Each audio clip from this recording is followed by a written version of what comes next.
It's a warm September night in Shreveport for the Shreveport Classic. A couple of in-state foes battling it out at Independence Stadium as the Grambling State Tigers and Northwestern State Demons meet on the gridiron for the first time since 2018.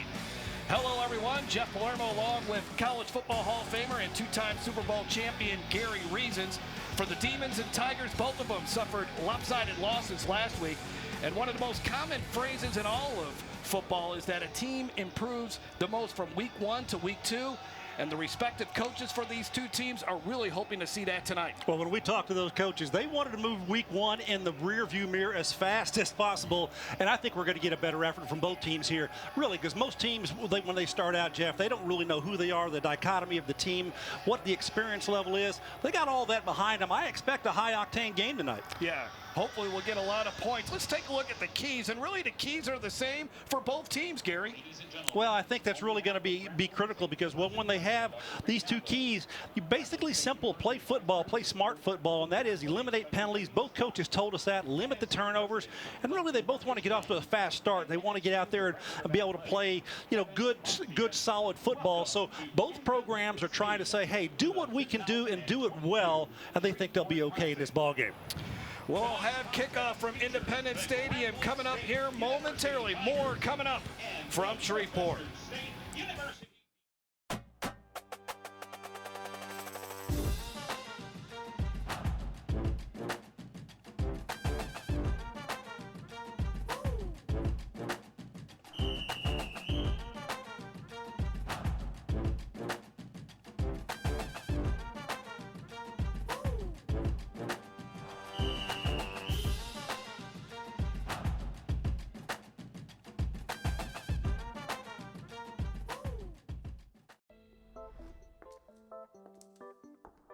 When you see the future, defy it.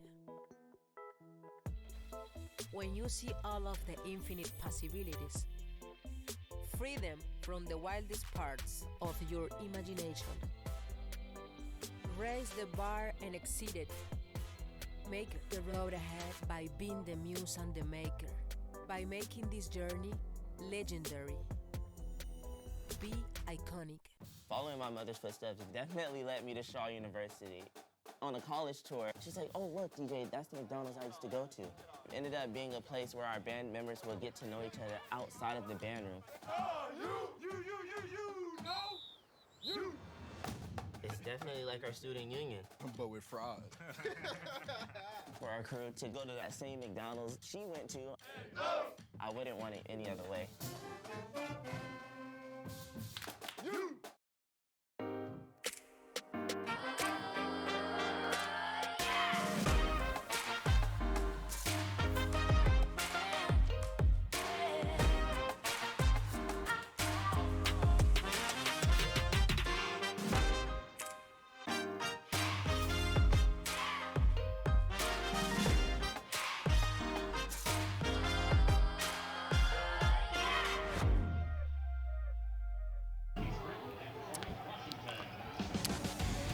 Hugh Jackson, the first-year head coach for the Grambling State Tigers. Last year, he was the offensive coordinator and quarterbacks coach for Tennessee State, taking an opportunity here to rebuild this Grambling program, Gary. Yeah, terrific coach, a guy who's been around all levels of football, head coach in the National Football League, brings that experience to the Tigers, and looking to have a great start. Last week, not so good, but hoping to get his program underway here with a win, possibly against Northwestern State this evening. Grambling won the toss, elected to receive, and the ball ends up out of bounds. So Grambling should have good field position to begin this football game.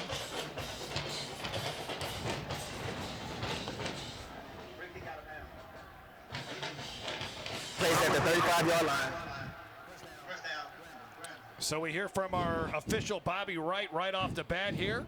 Well, first play of the ball game is a penalty, and that's what both coaches wanted to eliminate, penalty. And so Northwestern State here kicking the ball out of bounds allows Grambling to get great field position to start this first series. Corterius Hawkins, the starting quarterback for the Grambling State Tigers, was not able to finish the game last week against Arkansas State. He takes the snap, looking to throw, and they swing it out.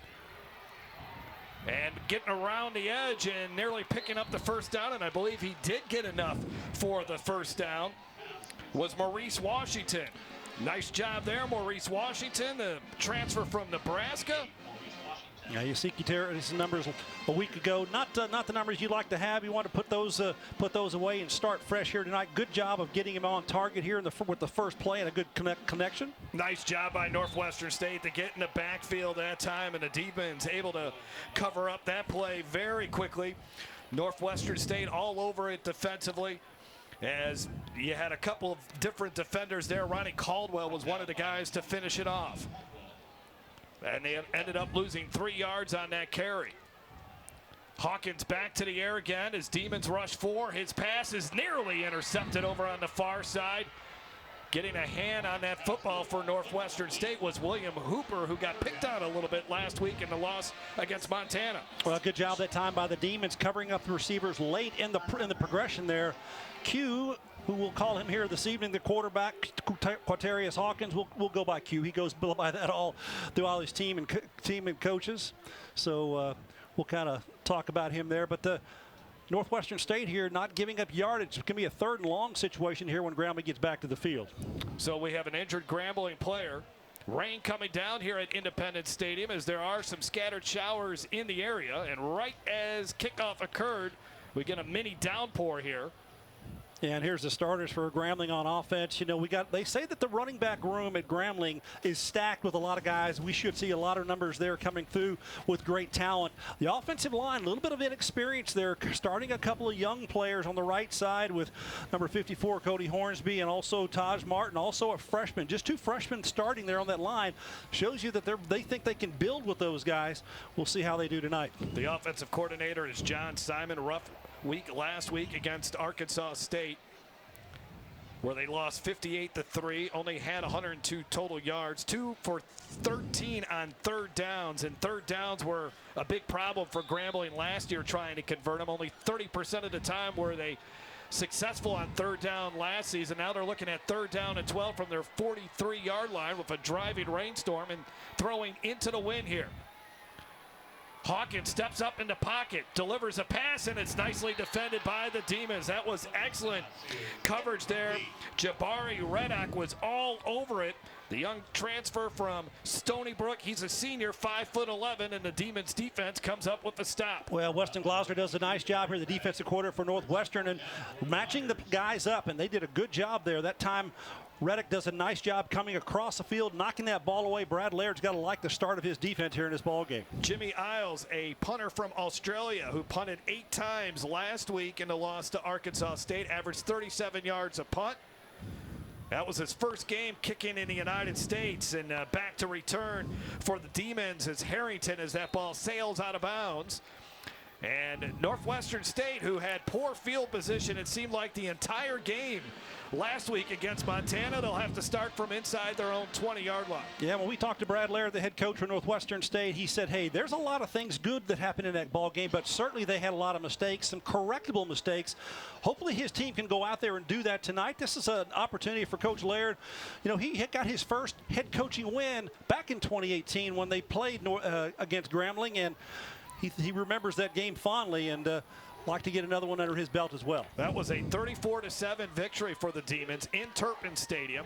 First down and 10 at the 14-yard line, and they go to the ground right away, but the Demons there, or I should say Grambling there defensively to stop that play from really getting going at all. And that was Sandiata Anderson who made a nice defensive play there. Miles Fallen, the starting quarterback for the Demons, to transfer from Kansas, sat on Kansas's bench for 5 years, didn't throw a pass, and then last week did fairly well considering the circumstances. Well, he was under duress most of the day, got a great completion percentage, but some penalties throughout each of those drives kind of wrecked Northwestern State's offensive, performance, and they like to clean a lot of that up here tonight. So first down, they went to Scooter Adams, trying to get him in the game, running the football inside against the Grambling defense, but they held up pretty well on that first play.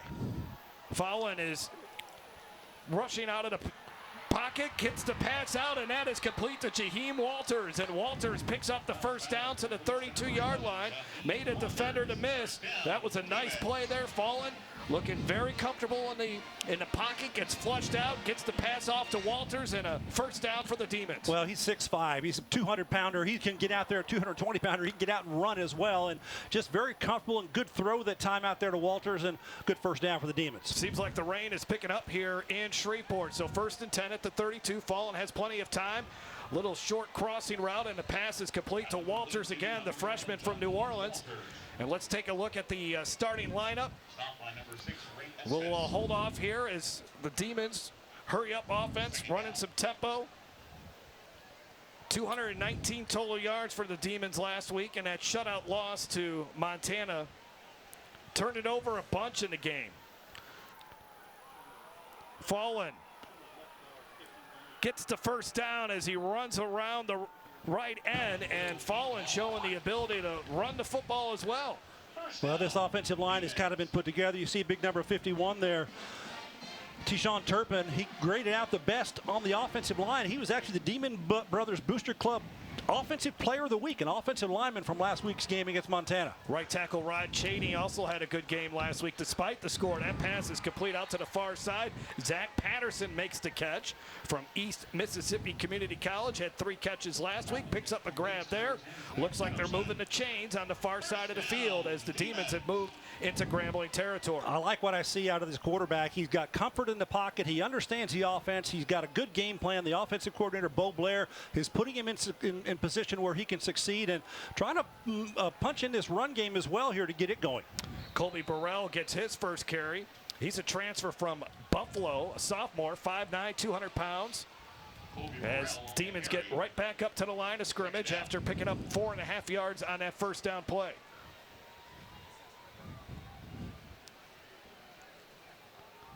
Burrell gets another carry, puts his head down and gets shoved back a couple yards shy of the first down. Shutting that play down for Grambling State. That's Dante Starks, the transfer from LSU, making the play. There is a flag down. Yeah, it looks like we may have something interior to the offensive line there, possibly holding against the Demons.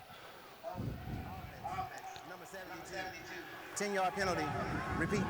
Second down. Well, I was just talking about Rod Cheney, a guy who had 4 or 5 pancake blocks last week, commits a holding penalty, and this is what hurt the Demons last week. Let's take a look at the offensive starters.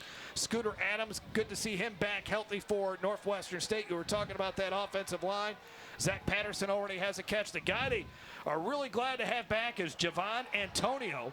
There's another flag down on this play, and that pass is a jump ball, and it's knocked away as they were trying to get it to Javon Antonio. Yeah, right on cue there. They're throwing it out there to Javon Antonio. He is a big target. He's 6'4". Defense. Number 9. It's a 5-yard penalty. Repeat. Second down. Yeah, Grambling jumps off sides there. Demons get a free 5 yards there, so gets them back for the one that they gave up. But they're going to get the ball out to Antonio, I think, quite a bit here this evening. Bring him into the fold and let him just exhibit his skills and talent. The size as a receiver at 6'4", he is a great target to throw to. Sundiati Anderson was the man who was offsides on that play. 2nd down and 12. The rain has led up. Northwestern State changing the play at the line of scrimmage. Grambling allowed 572 yards of offense last week, looking to shut down this Demons drive here. Going down the far sidelines and a step on the defender. That's Kennard King. That's good enough for a first down. Inside the Grambling 20-yard line to the 18-yard line. Nice throw here by Fallen. No doubt. Fallen does a good job reading. He knows what he's got on the outside because the defender fell inside and the receiver went going to the outside. He dropped that in there very well. Good job of throwing the football. Another flag comes down. I wonder if did Grambling possibly have too many men on field there? Seemed like they were trying to shuffle some other guys in and out. Yeah, a little bit of a danger when this offense is going up tempo to getting the personnel correct. Defense. Offside. 5-yard penalty. First down. Well, they apparently had the right number of people on the field, but somebody was offsides. Yeah, Northwestern, and right now early in this ball game, seems like they're getting the better end of their receivers, getting open and able to be available for Miles Fallon, and also just kind of sprinkling in the run game, getting a couple of yards inside there. But it all plays together. Just kind of no pressure yet so far. This is his first pressure that Fallon has seen, and he hits it. This is a well-designed play that ends up as a touchdown for Zach Patterson. And the Demons, a very impressive drive that goes 86 yards for a score, and Northwestern State is on the board for the first time this season. Well, when you see pressure on the outside, throw into it. That's what coach is saying. That's a slant. You have the lineman coming out. Little scissors play with a wide receiver screen up the middle of the field. Perfect time to call that with pressure on that near side, and it worked to perfection. Extra point try coming up here for Eddie Godina. He was 17 of 18 on extra point tries last season, and he makes that one. Northwestern State off to a fast start, 7-0.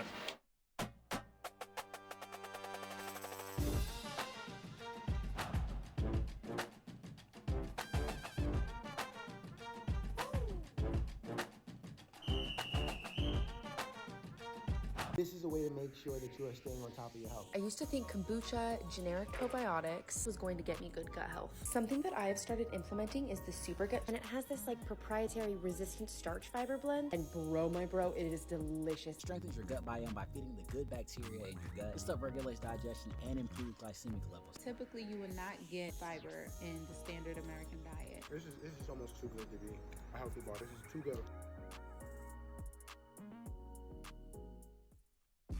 When we invest in ourselves, we're investing in what's next for all of us.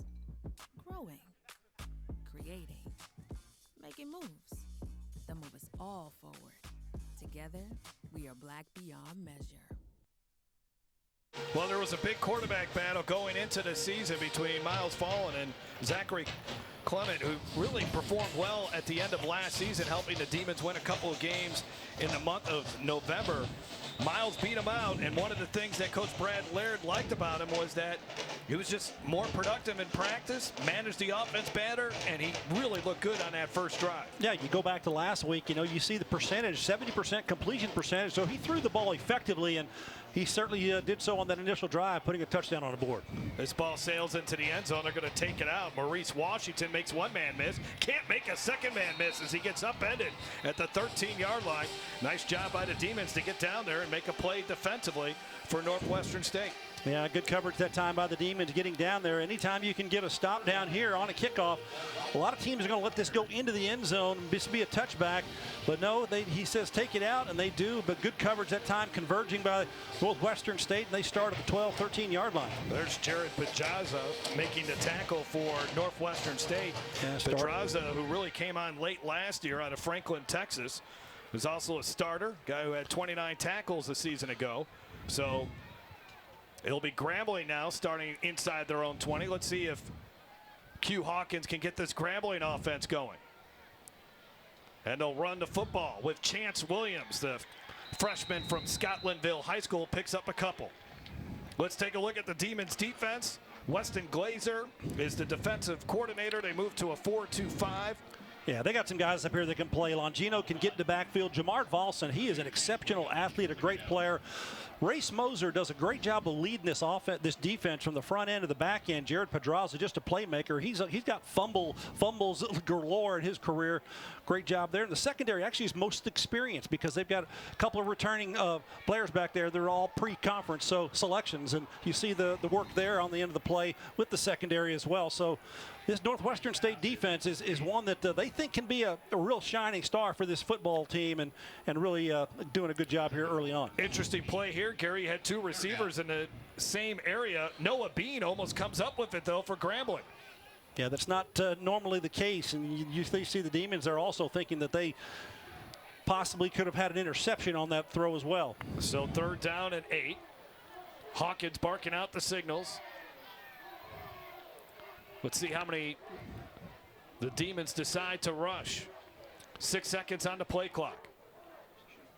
Hawkins zips one over to the far side. His receiver needs to make a play. He's not able to, as it was well defended by the Demons, and it looks like it's going to be a 3 and out. Northwestern State able to get there and get to that receiver, J.R. Waters, who can be really explosive. A transfer from Oregon has stopped a couple yards short as he take a look at Coach Brad Laird. Excited about the start of this one. Yeah, he definitely is. And a couple of good drives here, or way to start the ball game here. A couple of defensive stops. He likes to see that. He's a former defensive coordinator, albeit he was a quarterback at Northwestern State, a record-setting quarterback. getting back to his alma mater and doing a good job trying to pull this program together, get it in the win column here. It hasn't happened under his tenure yet. Hopefully this year for him that he can get them there. Jimmy Isles' punt is a good one. And it ends up going out of bounds, though, at about the 44-yard line. So the Demons will have really good field position, already up 7-0. Well, let's see what kind of adjustments Grambling State has decided to make. Cedric Thornton is their defensive coordinator. This Grambling squad 4-7 from a year ago. Yeah, and Cedric Thornton, experienced defensive coordinator, was at Alcorn State a year ago, and this is all a brand new coaching staff top to bottom for Hugh Jackson that he's brought in here. So it's a new faces. They're all getting used to each other. The program itself is getting used to the players, and the players how they're going to conduct things. So a lot of new things going on with Grambling. It is a deep and talented defensive line. That's where it's going to start for this Grambling team. They got to start making some plays. Fallon will send Antonio in motion. 3 wide receivers now to the near side. Fallon looking that way, going deep again. And that pass is complete to Jaheim Walters, who continues to have a big game in this one. The former St. Aug Purple Knight gets the grab there. He did not play last year, and they are excited that he is playing this season, are the Demons. Yeah, transfer from Trinity Valley State, does a nice job coming down. He went all the way around on that post route, basically, and good ball by Fallon. Oh, Scooter Adams gets crushed in the middle of the field. Big time hit by Joshua Reed. Last year, he led the team in tackles, did Reed, with 48, and he is one of the better defenders for this Grambling team, who had 8 tackles last week. Yeah, and they call him the wing. The wing is a kind of a hitter position there for this Grambling team, and also, have an opportunity to pressure and also get in the coverage area as well. But he's an athlete back there right in the middle of the field and can be a part of everything. 3 wide receivers to the left for Fallon. Looking to the left.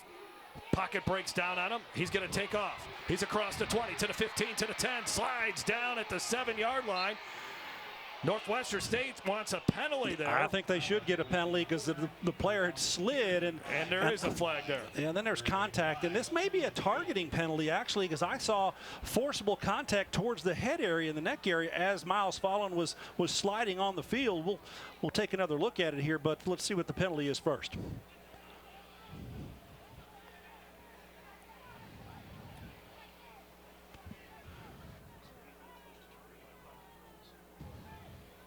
So the officials will discuss this.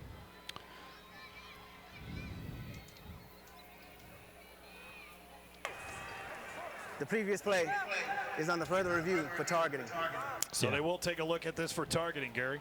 Yeah, I thought so, because as the player was going down, that's one of the things that they really want to emphasize here. The defender has to make himself take away from the contact area here, and you'll see on this slide by Fallon, number 47 comes right there and targets it. It's actually a shoulder. I think this is a shoulder. So I think this is not going to be a targeting call after looking at it there. He pulled his head to the left away. I think it's going to be a shoulder contact there, which it may be a penalty for a late hit hitting a defenseless player. They can call that penalty as well by this review, but I don't think it's going to be a targeting call.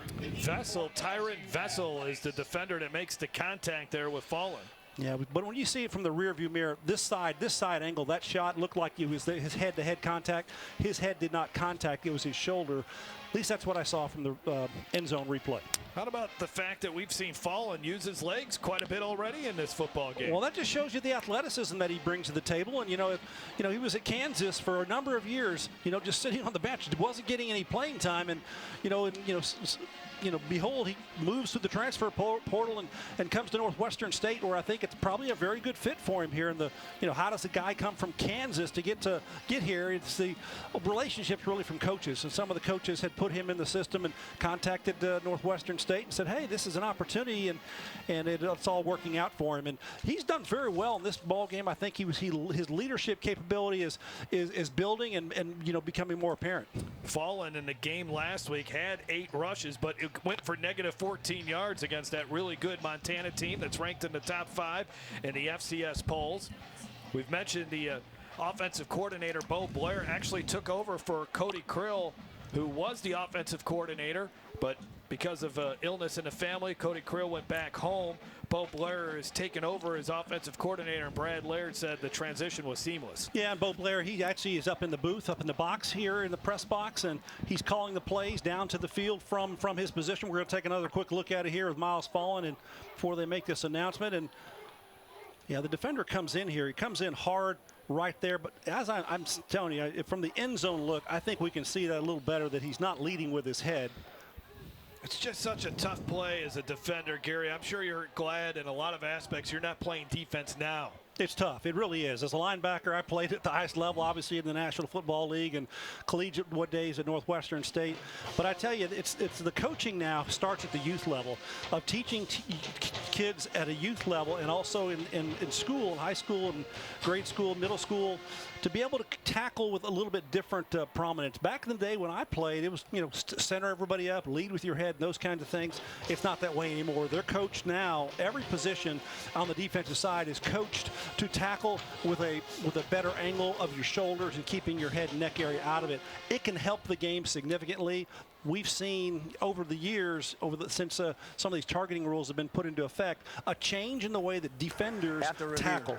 There is no foul for targeting. Yes. We will enforce the personal foul late hit on number 47, defense. Yeah, so those are the two things that I said that I saw in there. So hopefully that those are good things. And what is our referee's name? Yeah, you got it right. That's for sure. That's Bobby Wright is our referee's name. He got it right. So Bobby Wright, we knew we were going to have some fun with that one when he got a right call. So good stuff. So it's now 1st and goal at the 4 after it's half the distance to the goal line. Northwestern State already up 7-0. Yeah, off to a fast start here. Northwestern is moving all the way down the field here inside the 5-yard line with this second series. Scooter Adams to the left of Fallen. Now he moves to the right. 2 wide receivers to the near side. Fallen rolling out to his right. And he throws it right to the Grambling State defender for an easy interception. I mean, that was about as easy as it gets for Grambling State to make a defensive play there. I mean, there was just no one in the vicinity for that Grambling player. I mean, it was right to number 23, Donald Lee. Yeah, Donald Lee does a nice job here. He comes off his coverage, and he sees where the quarterback's throwing, just gets in the way. I don't know where Miles Fallon was actually throwing that ball to. He was not getting it anywhere close to a Northwestern State receiver. And that's something that, when you have an opportunity, you move the ball down the field. Coach Laird is saying, hey, this is one thing that we let get away from us now. There was an opportunity to put points on the board, whether it's a field goal attempt or a potential touchdown. But now it's gone the other way, and that can fire up the Grambling Tigers quite a bit here. Grambling got a first down on its first offensive play of the night. They haven't done anything since then. Northwestern State brings the blitz. Hawkins zips one, and that's complete, just shy of the first down marker. Pass completed by number 10 for Grambling. That would be Lyndon Rash. And there defensively was Cedric Anderson for the Demons. Well, good throw that time by Q, and he does a nice job getting him up the line of scrimmage. A little tempo here. Now they go to the ground, and they get the first down that way. Maurice Washington with the carry, gets it all the way up to the 39-yard line. Yeah, that was a talented run there. You see the speed that he has. He checked into a couple of holes. Watch his pace here. He checks in there, in here, right here, and back to the outside. That's how you run as a quality running back, and almost had a late hit out of bounds penalty. Possibly could have been enforced there against Northwestern. First down and 10 at the 39-yard line. A little bit more of Washington. Big hole up the middle. Hurdles a defender, and he's off to the races. One man to beat, and he's in the end zone. What an explosive play. Maurice Washington. Well, Maurice Washington jumps over Jacob Washington, number 11 there, the safety on the near sideline. And look at the speed here. He just runs away from everybody and gets into the end zone. Grambling answers in a huge way here after that interception in the end zone while Northwestern was knocking on the door. What a way to come back in this football game. What a turn of events. It looked like Northwestern State was going to go up by 2 scores. Instead, We're 1 point away from a tie ball game. Garrett Urban, who's been very consistent as a kicker for Grambling. Oh, and the kick is blocked. The extra point is blocked. Northwestern State trying to keep the play alive. I think that was Jomard Valson who got a hand on it, and Northwestern State still has a lead. But Grambling is on the board with its first touchdown of the 2022 season. Winning numbers are 18, 55, 39, 71, and 43. 43? Those numbers again. We won! Yes!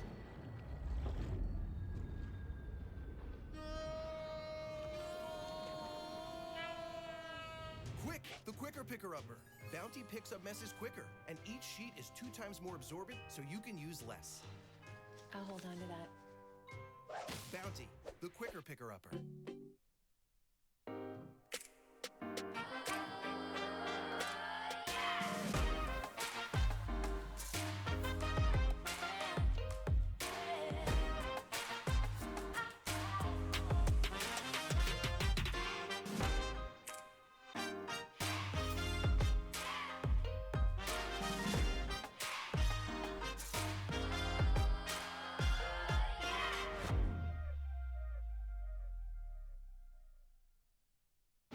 Junior running back Maurice Washington scoring the first touchdown of the season for Grambling, a transfer from Nebraska who showed big playability when he was a Cornhusker. In fact, a couple of games where he had 2 100-yard receiving games as a running back. He played in Nebraska's first 7 games in 2019, rushing for nearly 300 yards and catching a dozen passes. And he has found a home here at Grambling, and he just found the end zone a moment ago. Flag down on this return, 2 flags down, so it looks like Northwestern State will probably start this possession inside their own 20-yard line.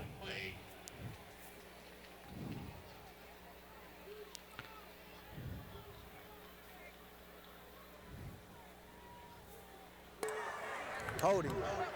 Receiving team. Number 43. 10-yard penalty from the end of the run. First down. Let's take a look at the starting lineups for Grambling. As I mentioned earlier, deep and talented on that defensive line. Yeah, really so. And it starts with Anderson there, the defensive end. He's preseason all-conference, and they think he's going to have a tremendous season to lead this group up there. You've seen the linebackers in play there, Reed especially coming up there, and his secondary can kind of, they will need to make some strides and play better in coverage areas, so they're hoping to get an improvement there in the secondary. Let's see how Miles Fallen rebounds after throwing his 3rd interception. That one was a bad one. It'll be a teaching moment for sure. As they start this drive at their own 13-yard line, try to go to the ground. Good penetration by the Grambling defense. Adams tries to make something out of nothing, ends up picking up a yard, but that Grambling defense, they were flying all over the field on that one, including Lawrence Aceto. Yeah, about called a 7-man box up there. They were going to pressure the offense and get in the backfield. And when you're running the football, disruption happens when you get penetration, and Grambling did a good job of that. 2nd down and 9, Fallen will just dump it off, and the pass is complete to Jaheim Walters, who's having a big game here today, and he turns 20 years old today. Gary, if we all could be just 20 years old again, right? Yeah, 20 years old again. That's okay.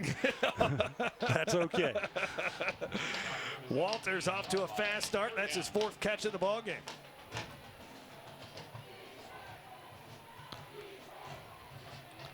So 3rd down and 7. The Demons were just 4 for 16 on 3rd down last week against Montana. This is their first 3rd down attempt tonight. It's Fallen, throws it, and it is incomplete. Kennard King was trying to catch up to it, and that Grambling defense, after getting the huge turnover, now they force a 3-and-out. Yeah, what I think I see here is that Northwestern State is thinking they're going to take some shots and get some shots down the field here. One-on-one coverage, but is well covered by Grambling. That ball probably should not have been thrown in coverage like that, but they tossed it out there anyway. Miles Fallen now off the field after that interception in the end zone, and coming back with his next series, unable to get anything going. Bo Blair, the offensive coordinator for the Demons, told us they're going to take some shots in this game. That was one of the things they wish they would have done against Montana. Scotty Roblo, one of the better punters in the Southland Conference, and there to return it, Marquise Britton gets the fair catch and comes down at about the 44, 45-yard line. And good job by Roblo of flipping the field, so to speak, getting Grambling out there at least on their side of the 50-yard line, about the 45-yard line. So Hugh Jackson got to like what he sees from his football team. You know, you had to have an early deficit here with Northwestern State putting a touchdown on the board, and then he gets them to bounce back and have a chance to do something great. And his running back answered for him, Maurice Washington, with a huge run up the middle, albeit the extra point not to tie this ball game, so just down a single point. So on 1st and 10 from the 45-yard line, bunch formation at the top for Q Hawkins. Instead, they run it the other way. Valson missed a tackle, and trying to make something happen here is Chance Williams. And Chance Williams picks up about 3 yards. Yeah, Valson had the all ability to explode and get into the backfield. Watch number 0 come into the picture there. He's an everything kind of a player. He just did not make that tackle and grab up. Good run back here, though, making something, got nothing, getting 3 yards there before they can get him down. Valson led the team in tackles last year with 68. Should have had one right there. 2nd down and 7. But the freshman running back out of Scotlandville able to shake him off. Hawkins with 4 men rushing him. Misses his man over the middle of the field. J.R. Walters trying to get the ball to him, the sophomore. Yeah, he had the line, but he didn't have the height of that ball. I think that the offensive line kind of looked there. He's looking right over them. That ball just sailed on him. He did have the receiver open in the middle of the field on the post route, but unable to connect. Grambling is 0 for 2 on 3rd downs. This is a 3rd down and 7. Yeah, do they pressure him here in this situation? I think they should. Try to put a little pressure on him. Bring an extra body here. If you see 5 rushing, that's a pressure situation. Not pressuring. Trying to set up the screen. They get it to Chance. Makes one defender miss. Breaks another tackle. And he puts his head down, and he's going to come up a yard short. Good open field tackle in the end by Jabari Reddock. Here's the situation here. Northwestern State is replacing players. They're going to get a penalty here. Just snap the football, and you're going to have a penalty on Northwestern. On 4th and 1, they get the quarterback sneak to go. It didn't look perfect for either team, but it looked even worse for Northwestern State, and it resulted in a 1st down for Grambling. I was about to say, this is the first kind of a situation where Coach Jackson is going to make a decision whether you go for it on 4th down, and they certainly did. They were quick to the line of scrimmage. They had made up their mind and well executed. Yeah, that was a sign of a well-coached team right there. Hawkins keeps it himself. Hawkins has got a couple of blockers ahead of him, and then he finally goes down to the ground. Isaiah Longino in on the tackle out of Humboldt, Texas, a 6-year senior for Northwestern State. 5-yard pickup, though, for Hawkins. Yeah, this is kind of what he has. He's got the dual threat capability. He has it on display from last week because he wasn't able to finish the ball game. But you know, here in this ball game, I'd expect to see him run the football quite a bit more. They run it here with Floyd Chalk IV, who had 7 carries last week from Mission Hills, California, a freshman who got 33 yards on the ground last week. Another 3rd down opportunity coming up here for Grambling. I think that's a plus for Grambling to be able to roll those running backs through there, knowing that they're going to have exceptional talent out there. Jeff, you asked us, are there any differences between them? And Coach smiled at us and said, they're all just good. And he also has no problem shuffling them in and out. No. Not necessarily looking for that one guy to be the bell cow, and that's what we've seen here. Demons blitz, Hawkins gets rid of it, and it's complete.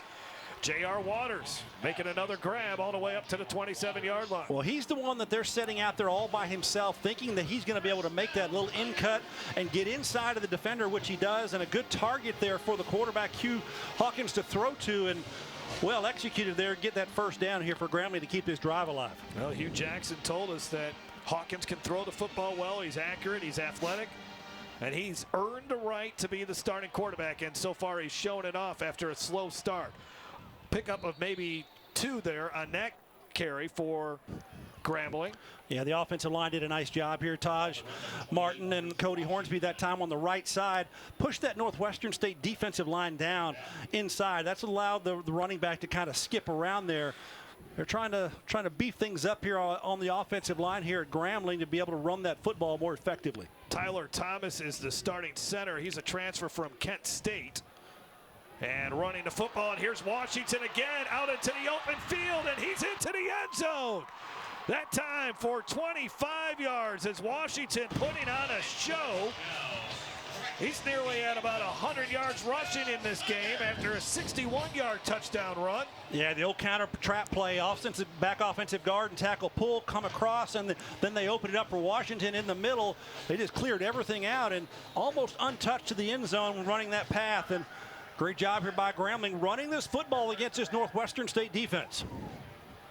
What a turn of events in this football game to have Northwestern State right there with an opportunity to potentially go on 14-0, an interception in the end zone, and Grambling the last two drives offensively.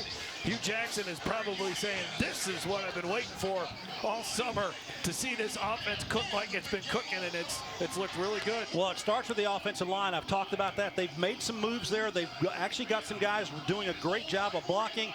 Talk about pancake blocks. Talk about all those different things that those guys like to do as an offensive line. When you can run the football at a defense, it takes the wind out of the sails. And the defense is looking at themselves. Who's got that guy? Who's doing this? Who missed that assignment?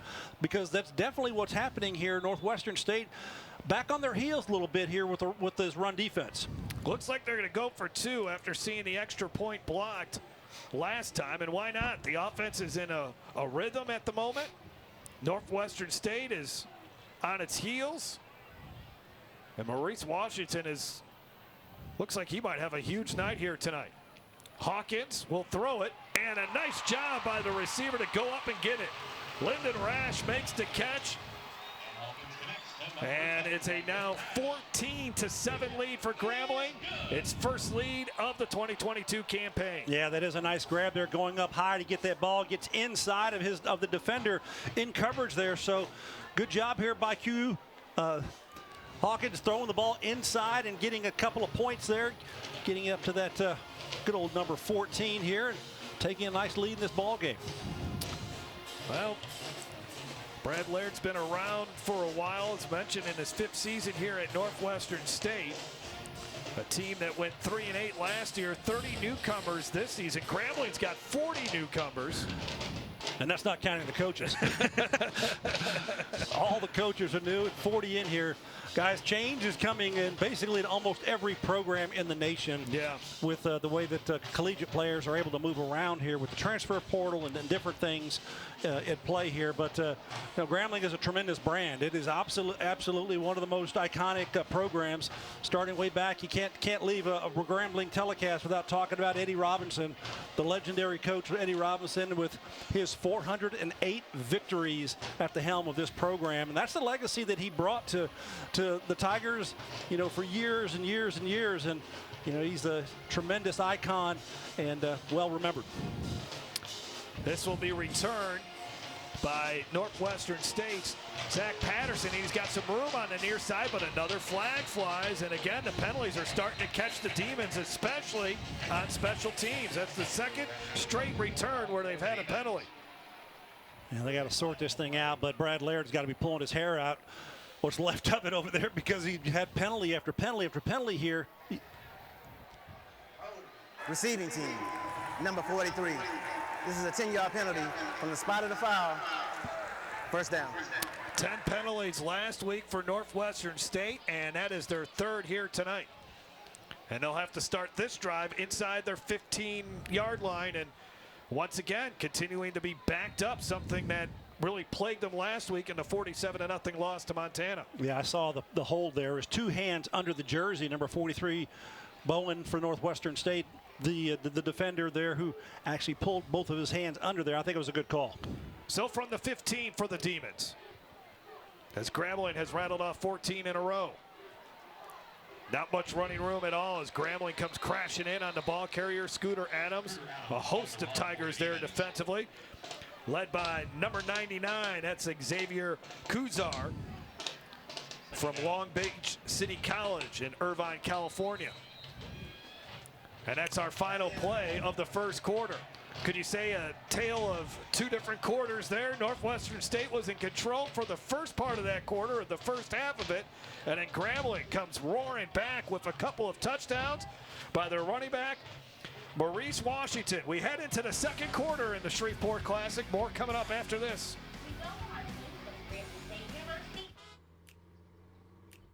Does it get better than never getting lost? Does it get better than not parallel parking yourself? Alexa, ask Smart Feed to feed the dog. Does it get better than feeding your dog from 50 miles away? Yes, it does. At Buick, we see a future that's even better. Because the life-enhancing innovations you've never even dreamed of, Buick is dreaming of them every day. When we invest in ourselves, we're investing in what's next for all of us. Growing, creating, making moves that move us all forward. Together, we are Black beyond measure. Supermarket sushi, really? No. Wait, Troy, you work here? I'm never not working. Like Head & Shoulders Scalp Shield technology, up to 100% dandruff protection, even between washes. Never not working, huh? Oh, Troy, you're such a good teacher. Yeah, I know. Never not working. Never not working. Never, ever not working. Are you serious? Never not working. Dandruff protection that's never not working. Head & Shoulders Scalp Shield technology. Jeff Palermo and Gary Reasons from Independence Stadium in Shreveport. 2nd down and 9 for the Demons. Fallen takes off with it. Good pursuit, though, by that Grambling defense. And they hold them to only a couple yards on that rush. Northwestern State 8 first downs in that opening quarter. Grambling 6. Big turnover in this football game. Fallen throwing an interception in the end zone. And Maurice Washington, 95 yards rushing on 5 carries, including a 61-yard touchdown run. That's kind of the story of the game so far. Another 3rd down coming up. Demons 0 for 1. This will be about a 3rd down and 6.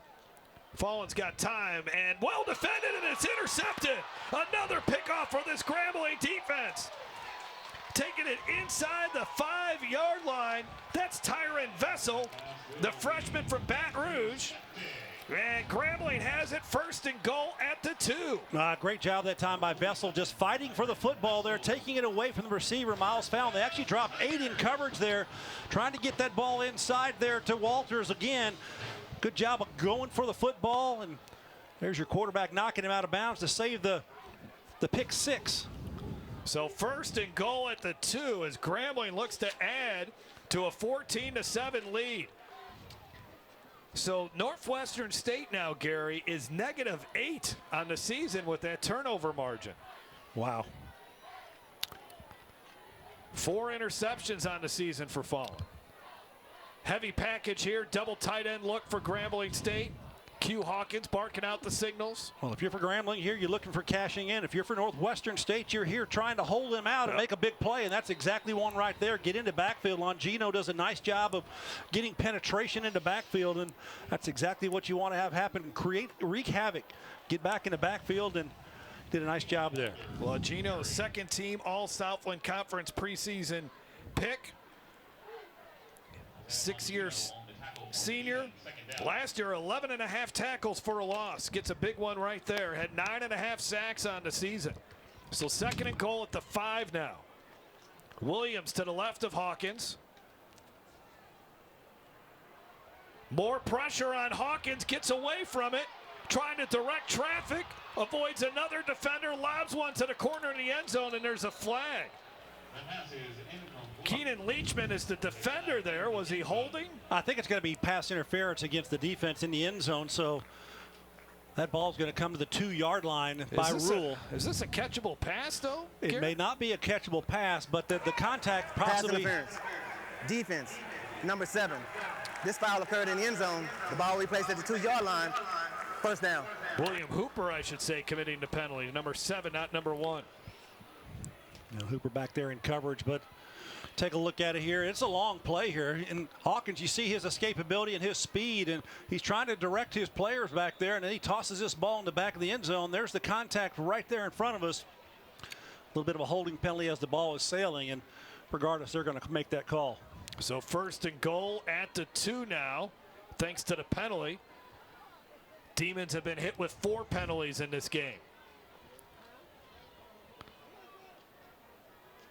Up the middle and crashing in there defensively to make a hit from the outside for Northwestern State was P.J. Harrington coming up, the third-year starter. Hit Chance Williams. Williams carried him for about a half a yard. Yeah, P.J. Harrington's a safety, but he plays in the goal line area on that line of scrimmage, able to kind of scrape down that line and makes a nice tackle. Only gets a little about half a yard gain on that play. Quarterback sneak. Hawkins, a little push from behind. Does he get in? No signal from the officials at the moment, and it's going to be 3rd and goal. Yeah, they're going to be just about a yard short or half a yard short of the goal line here. Good job of staying underneath in the leverage, and then the rest of the defenders from Northwestern State pushing defensively. There may be a Grambling player down there. If he may not be able to pull himself up just yet. Yeah, they got an injured Grambling player, so yeah. He's up on his feet now, so maybe he is okay.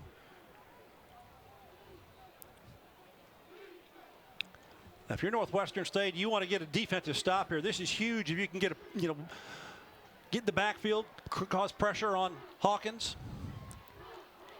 Chance Williams puts his head down, gets low, and he's in the end zone for a touchdown. 20 unanswered points now for Grambling. Wow, Grambling is on fire in this football game here. Didn't go their way early on. Northwestern State kind of had the answer with their offense clicking, but that interception in the end zone and now the succeeding couple of drives here, Grambling has punched this ball in against this defense, and they've been doing it in all phases. The quarterback run, the quarterback passing the ball, running the football essentially against this defense, and it is all Grambling right now. So they'll try another extra point here. The first one was blocked. This one is going to sail towards the uprights, and it's good for Garrett Urban. And Hugh Jackson, former head coach for the Browns and Raiders. As I mentioned at the top of the broadcast, he was at Tennessee State last season as an offensive coordinator and quarterbacks coach, and that was his first time back in college football since he was the offensive coordinator at USC in 2000, Gary. Yeah, I actually met Coach out there a long time ago in the late 90s when he was the USC offensive coordinator. I broadcasted games for ABC and caught up with him then, and he's journeyed well with his career throughout a tremendous career playing being in the National Football League as a head football coach. And now Grambling, why here? I asked him that question, why did you come to Grambling? And he smiled big and he says, it's all about the people and the legacy. And I think he looks at what Eddie Robinson had accomplished, and he wanted to be a part of that. So Hugh Jackson now here in his second ball game, things are going very well for him, and he'd like to get this one under his belt and get that first win. And his parents are from Louisiana, too. Yeah. A little bit of a coming home, you would think. So kicking it away here is Grambling. Urban's kick.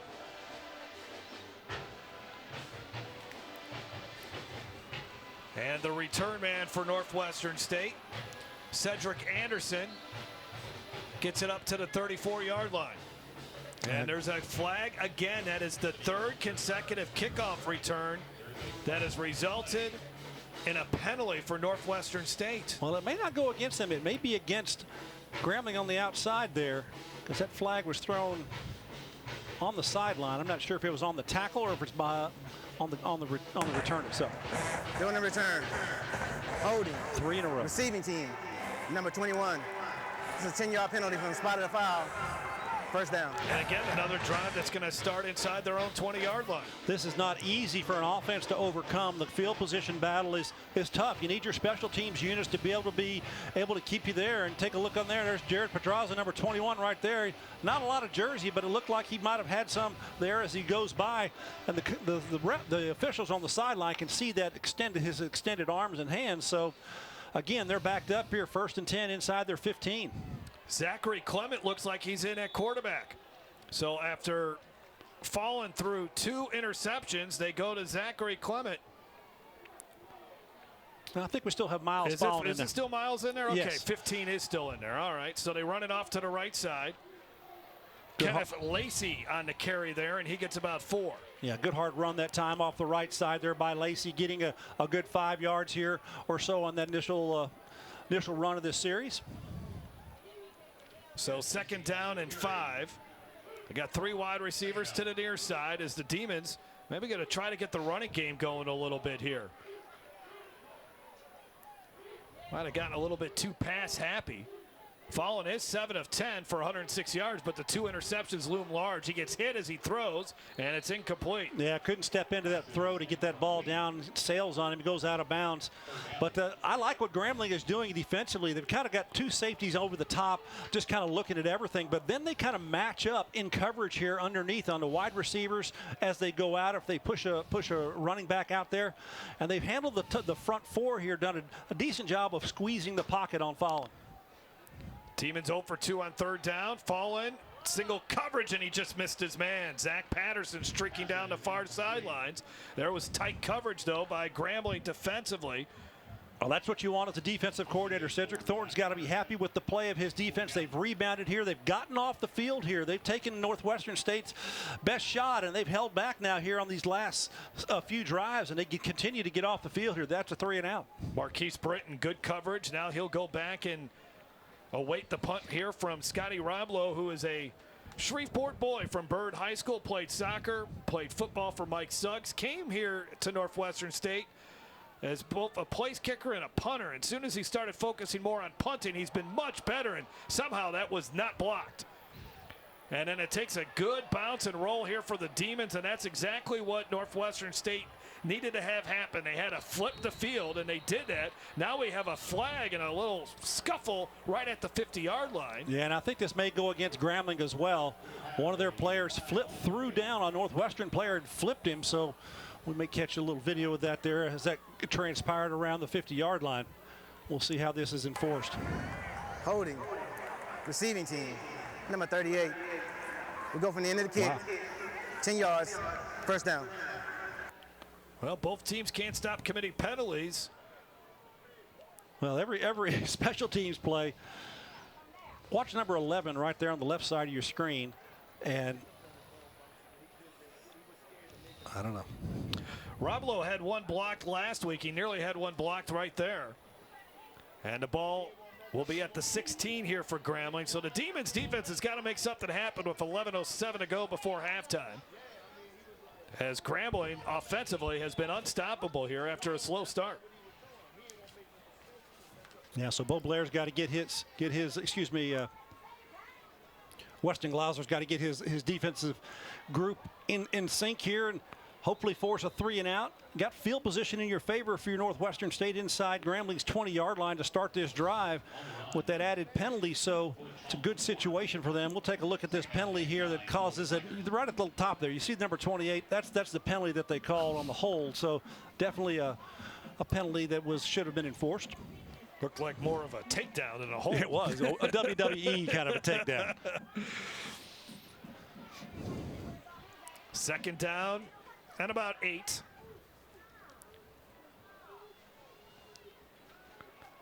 Hawkins wide open is the receiver here. This is Lyndon Rash, and Lyndon Rash all the way to the 30. He's got a blocker to help him to the 10, to the 5. Touchdown, Grambling!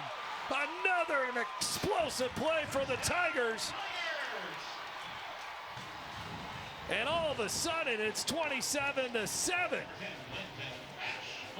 Great job here. Look on the right side of your screen. He comes off the defender. The defender, I think, slipped, unable to get to him. He's chasing him. I think that's Cedric Anderson there trying to catch him, and then he reverses field, gets a blocker out in front. Great job of running to the open space, and Lyndon Rash does a nice job there of finding the end zone. He's having a heck of a night. Lyndon Rash, who was the team's leading receiver back in 2019, did not play in the COVID spring season and didn't play much last year, and here he's had a huge game, and it's a 21-point lead for Grambling. When we invest in ourselves, we're investing in what's next for all of us. Growing, creating, making moves that move us all forward. Together, we are Black beyond measure. supermarket sushi, really?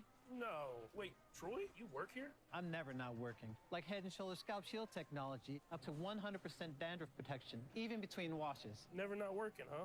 Oh, Troy, you're such a good teacher. Yeah, I know. Never not working. Never not working. Never ever not working. Are you serious? Never not working. Dandruff protection that's never not working. Head & Shoulders Scalp Shield technology.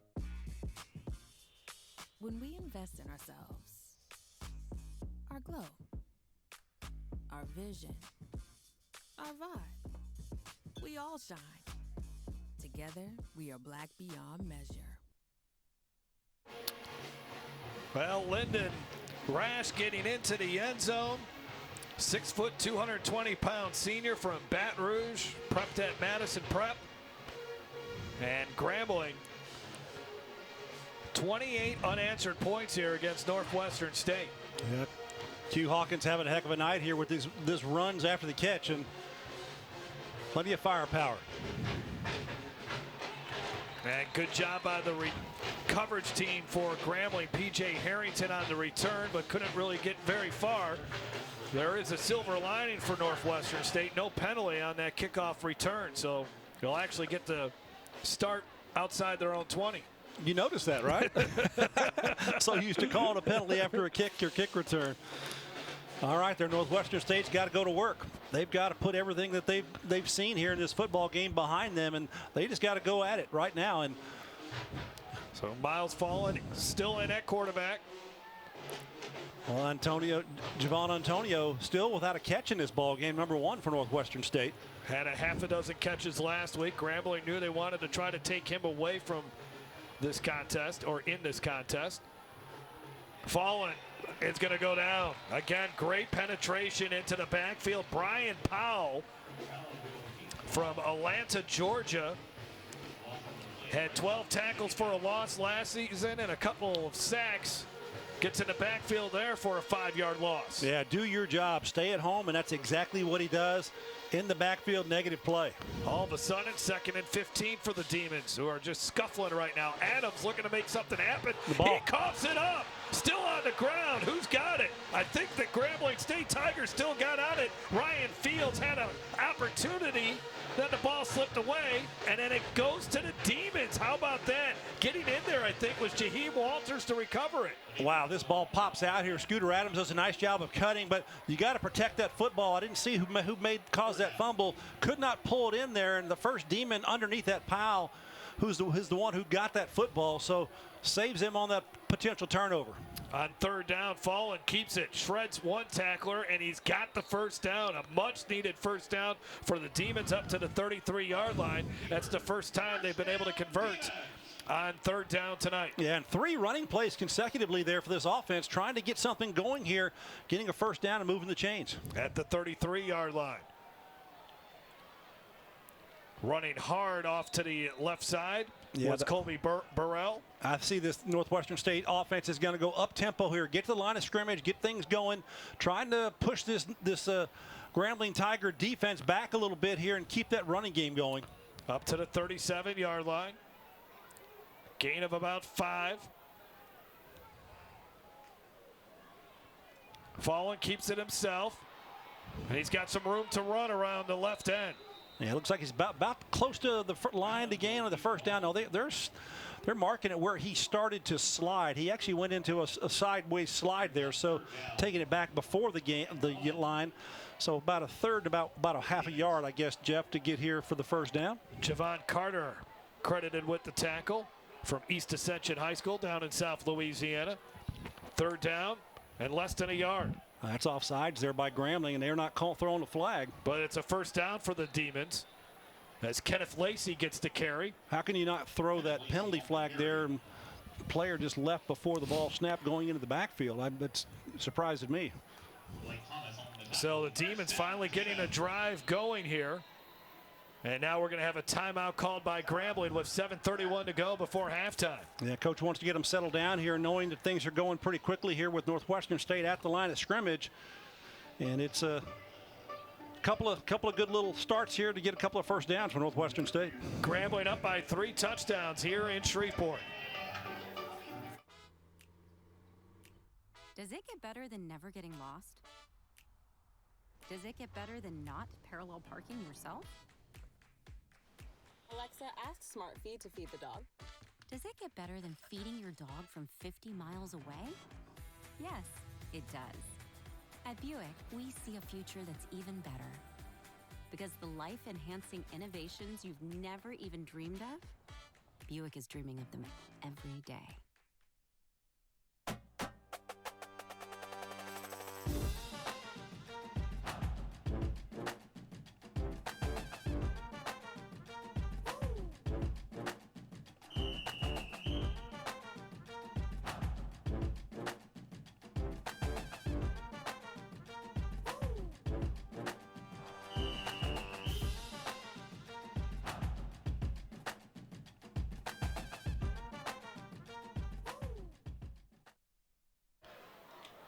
Fallen trying to get the ball to Walters there, but it looks like it's going to be defensive holding penalty coming up here against Grambling. Defense, number 20. This is a 10-yard penalty, automatic first down. Yeah, Miles Fallen getting out of harm's way in the backfield. Grambling get a little pressure back there on him and forced him out of the pocket. He's trying to make that throw, which was a pretty decent throw, but the contact in the secondary, the holding penalty is a result. So 1st and 10 at the 43. Demons back into Grambling territory. Going deep. Single coverage to Antonio, and he can't make the play. Good coverage, though. Step for step was Ray Estes, and he had 10 PBUs last year, and he gets one right there. Well, Estes does a nice job here of staying with Antonio, a big receiver on the outside, and knocking that ball away at the last second there. The ball was dropped in there nicely by Miles Fallen. So 2nd down and 10. Again, having a hard time getting Antonio involved in this game for Northwestern State. Does not have a reception. Out to the outside, Kobe Burrell. A yard. They say the ball was, or he was down when the ball came loose, and it's 2nd down and 9. A little pitch to the outside, nothing really happening there. So Northwestern State here, I think this is 2-down territory. If you're Brad Laird, you've got a 3rd down call here or a 4th down if you needed to get this 1st down. There's 7 minutes to go before halftime. Northwestern State coming up to the line of scrimmage. Grambling still trying to get into their positioning on this 3rd down play. Grambling rushes 4. The pocket comes crashing in, and Fallen goes down. Wow, great job coming off the edge and getting the sack for Grambling State. Xavier Kusar was there. Yeah, good job by the big fella. He used his body and his size and his mass to bring a little bit of force there to the quarterback. Miles Fallen gets him down with one arm, with his left arm, and pulls him to the ground inside there. So Northwestern State not able to even toss the football to attempt that 3rd down play, with the sack there by Quasar. Scotty Roblo will punt. Ball at the 30, or he's standing at his own 37-yard line. Low snap, no pressure. Good high punt, fair catch signal. And Grambling will take over at their own 13-yard line, up by 21 with 5:47 to go before halftime. Get your tickets and book your hotel rooms because it's almost time for the 49th annual Bayou So Grambling State, an impressive performance after falling behind 7-0. They have just dominated this game. They've made the right adjustments defensively, and Northwestern State has had a hard time keeping up with some of these skill position players. And Q Hawkins for the Tigers, he has really performed well in this game. I like what he's doing. He's done a nice job moving around in the pocket when he's needed to. He's handed the ball off to guys get open, and he's used his legs as well. So a lot of good things that he's doing there. And there's Chance Williams gets crushed behind the line of scrimmage. Yeah, Pedraza does a nice job of reading that from his linebacker spot and getting into the backfield. That's penetration, tackle for loss, and putting Grambling here more behind the chains. He had a couple tackles for a loss last week. A guy that really came on strong at the end of last season out of Franklin, Texas, Franklin High School. 2nd down and 15. Demons have yet to force a turnover. This is a spot where they would love to get one to try to get back into this football game. 3 down linemen here for the Demons. The screen. And Chance Williams breaks a couple tackles, and there he goes. It's a foot race. Just a one-man to beat. And he can't, but it's still a huge play all the way up to the 14-yard line as William Hooper chases him down, but two missed tackles by the Demons results in a big play for the freshman. Well, yeah, a little screen play to the outside. You get right up in there behind the big fellows, and then you break one out. It's exactly what happens here. And Williams does a nice job back there, but don't say never. And that's what William Hooper does. He kind of pulls him down from the backside, but a huge play here in the quick screen for Grambling. Keenan Leachman had the first opportunity to bring him down, could not. Hawkins out to the near side. The Demons swarm here on the receiver, and quickly brought down was Tyson Boudreaux from Long Beach, California. Yeah, they flipped the field in one play. That's been the story here in this football game. Huge plays by Grambling offensively, a couple resulting in touchdowns. This one, field position inside the 15-yard line. That was a loss of a yard. Floyd Chalk in the backfield here with Hawkins. Chalk will get the carry, but nothing happening. Good job once again by Northwestern State. Cedric Anderson from East Feliciana High School in Clinton, Louisiana, making the tackle. His dad played for Tulane.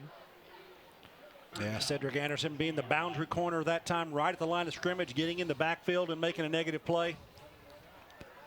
Third down and 16. Yeah, Northwestern State has been in the backfield making some of those plays, but they've allowed the explosive plays to occur against them.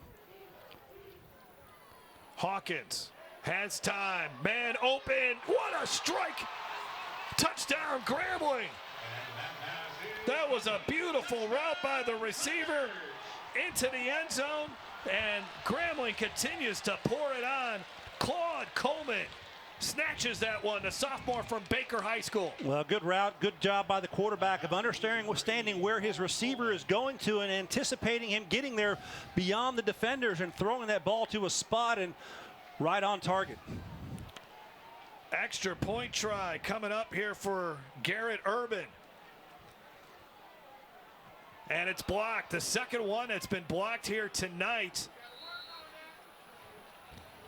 But other than that, it's been a really good night for Grambling. Well, and Q Hawkins has done a great job as a quarterback, just kind of orchestrating things there. And the throw that he has is a laser right down the middle of the field and to an open receiver who's going right to the post. And exactly that, you get a touchdown again. So Grambling with a commanding lead in this football game against Northwestern State, 34-7 here in the second quarter. And again, it's really just the bad interception in the end zone. It's just totally turned the entire complexion of this game, the mood of this game. And Grambling has just been a different team since then. Sometimes when you're, especially when you're basically starting a new program from scratch, you need something good to happen to give you a little bit of a belief. And that's what's happened here for Grambling. You know, you never really know what that difference is going to be between week one and week two. We talk about, you know, being changed and making positive change here for teams and coming out a little bit more. Grambling definitely is coming into this ball game. It was a little slow start, but boy, since then they have turned it on here against Northwestern State, and they look pretty strong.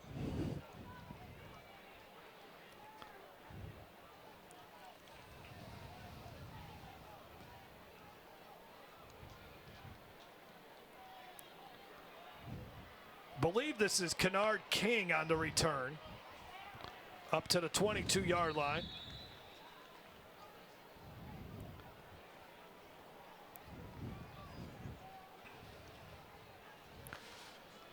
And with 3:26 left to go before halftime, the Demons would love to at least get a score on the scoreboard and try to get some momentum for what they hope would be a second half comeback. Well, this offense has not had any kind of momentum in this whole second quarter. Remember, early on they had a lot of momentum in the very early part of this ball game, but that kind of backfired after an interception occurred in the end zone. First down and 10 at the 23. They'll keep it on the ground, and running for about 4 or 5 yards there with Scooter Adams. Yeah, the numbers are in the favor in the run game here against this Grambling defense because they're only got 5 in the box. 4 down linemen and 1 linebacker. You would think that the offensive line could be able to open a hole for a running back. That appears to be what Northwestern is trying to do here, run against this 4-man front with the linebacker. And Adams not getting very much on that carry as that run play was shut down by the big man in the middle there. That's Wesley Green, a returning starter from DeSoto, Texas, who has been a guy that's really played well for Grambling State. 3rd down coming up here for the Demons. And Northwestern State has struggled on this down again, as they are 0 for 5 on 3rd down here tonight after going 4 for 16. This is a manageable one, though. 3rd down and 4. They set up the screen, and it's going to work. Patterson's got the 1st down up to the 44, 43-yard line. Well, that was the same screen play that Grambling took the length of the field for a touchdown, and it almost opened up there enough for Northwestern State to be able to get an explosive play here, but good tackling in the back end there. Coming up at halftime, we will show you the Grambling State world-famed Tiger Marching Band. Personal and we'll foul. also show you the performance of the Spirit of Northwestern number State 67. Marching Band. There's This is a 15-yard penalty from the spot of the foul. It's going to negate that Repeat. 1st down. 3rd down. Wow. 3rd down here, you convert that, and a penalty occurs. Another chop block. One was called against Northwestern State. You can't go down low. Number 67 is the one who caused that penalty. Jordan Cooper. He just came into the ball game for Tyshawn Turpin, who went out of the ball game. And that first play in, I believe he caused that penalty. And they already had the 1st down. Following to the near side, too high for his intended receiver. They finally got Antonio open, and he missed him. And they would have had the 1st down if he's able to come down with that grab, but Antonio at 6'4" couldn't even catch that high pass. Yeah, that ball sailed a little bit on Miles Fallon that time, not getting it down enough for his receiver to pull that ball in. But I think he would have still been short of that 1st down to gain, Jeff. And Northwestern wearing Scotty Roblo out here with this punting game, but they got to block a little better here too, because Grambling almost got to Roblo on that last punt to block it. His 4th punt. He's averaging 44 yards a punt. Coming up on the return here for Grambling. All the way up to the 40-yard line, Marquise Britton. And Grambling's got good field position here with 1:47 to go, but there is a penalty flag. So more flags on a special teams play. Yeah, a little block in the back, I believe, here near the point of the reception. Illegal block in the back. Receiving team. This is a 10-yard penalty from the spot of the foul. 1st down. Yeah, it was the far line judge that threw that. It didn't. The back judge didn't throw it. I saw the penalty as it occurred. I'm like, they didn't throw a flag in the middle of the field. That's why that side judge over there threw it, because he saw the penalty as well. And like I was mentioning just a few moments ago, we will show both bands' performances, and our halftime show brought to you by Buick. So now the Tigers will start from their own 29-yard line. Grambling will head over to Jackson next week for a non-conference game against another SWAC opponent, Jackson State. Yeah, they're going to have their hands full in that ball game, because Deion Sanders has that team playing well, and Shadur Sanders, the stats performed freshman of the year player from a year ago, playing very well. 93% completion percentage in week 1. He had one heck of a week as a quarterback. And the Demons will be in the Magnolia State as well, playing Southern Miss.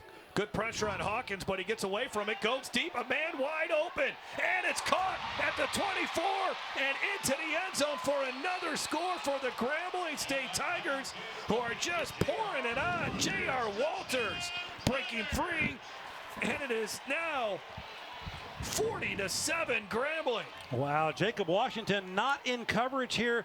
Lets the receiver get behind him. He's just trying to make up the ground, but what a throw there. Hawkins moved up in the pocket. He saw his receiver get behind the defender and just throws it as far as he can, and it hits pay dirt. Tremendous effort that time by J.R. Walters getting behind the defense and answers with a touchdown. Wow, 40 points in this first half. And the extra point is good, not blocked that time to make it 41-7.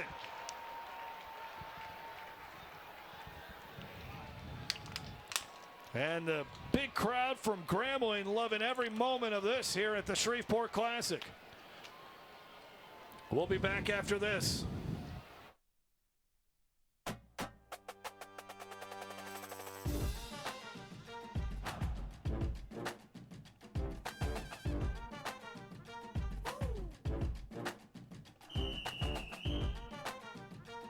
This is a way to make sure that you are staying on top of your health. I used to think kombucha, generic probiotics, was going to get me good gut health. Something that I have started implementing is the Super Gut, and it has this like proprietary resistant starch fiber blend. And bro, it is delicious. Strengthens your gut biome by feeding the good bacteria in your gut. This stuff regulates digestion and improves glycemic levels. Typically, you would not get fiber in the standard American diet. This is almost too good to be a healthy bar. This is too good. When we invest in ourselves, we're investing in what's next for all of us. Growing, creating, making moves that move us all forward. Together, we are Black beyond measure. Well, after losing 58-3 last week against Arkansas State in Jonesboro, Grambling comes to Shreveport, and they are putting on a show here at the Independence Stadium as they lead Northwestern State 41-7 as Grambling has scored 41 unanswered points. And the half's not over yet. Yeah, it's not over. There's a minute and 26 seconds, and if you're Northwestern State, are you looking to get into the halftime without any more damage? There's a few self-inflicted wounds here against Northwestern State, but by and large here, Grambling has just made the huge plays in this football game. Following a couple of interceptions, there's been the penalties once again, really hampering the Demons in this contest. 6 more penalties in this game. So let's see what they decide to do. If they just try to run the clock here, get out of here, try to regroup, figure out a way to fight your way back into this football game. Pressure coming on Fallen once again, and he got it off. Nice one-handed grab by the receiver, Kenneth Lacey, from Kilgore, Texas. Northwestern State's backfield loaded with guys from Kilgore College.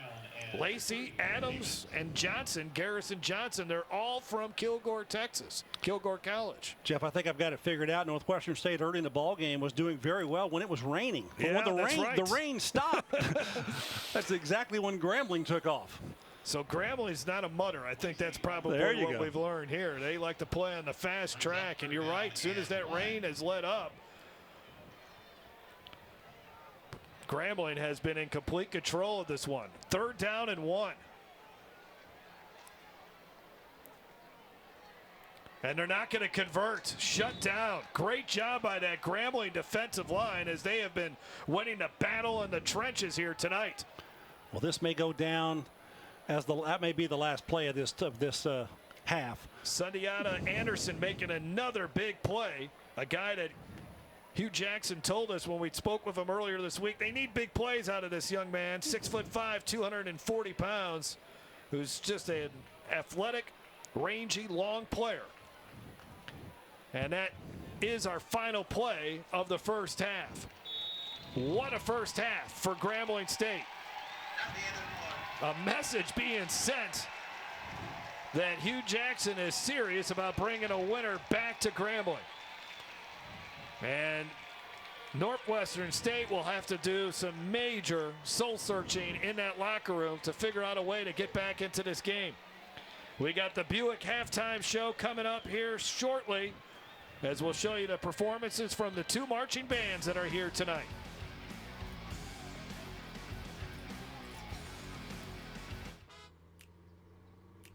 Does it get better than never getting lost? Does it get better than not parallel parking yourself? Alexa, ask Smart Feed to feed the dog. Does it get better than feeding your dog from 50 miles away? Yes, it does. At Buick, we see a future that's even better.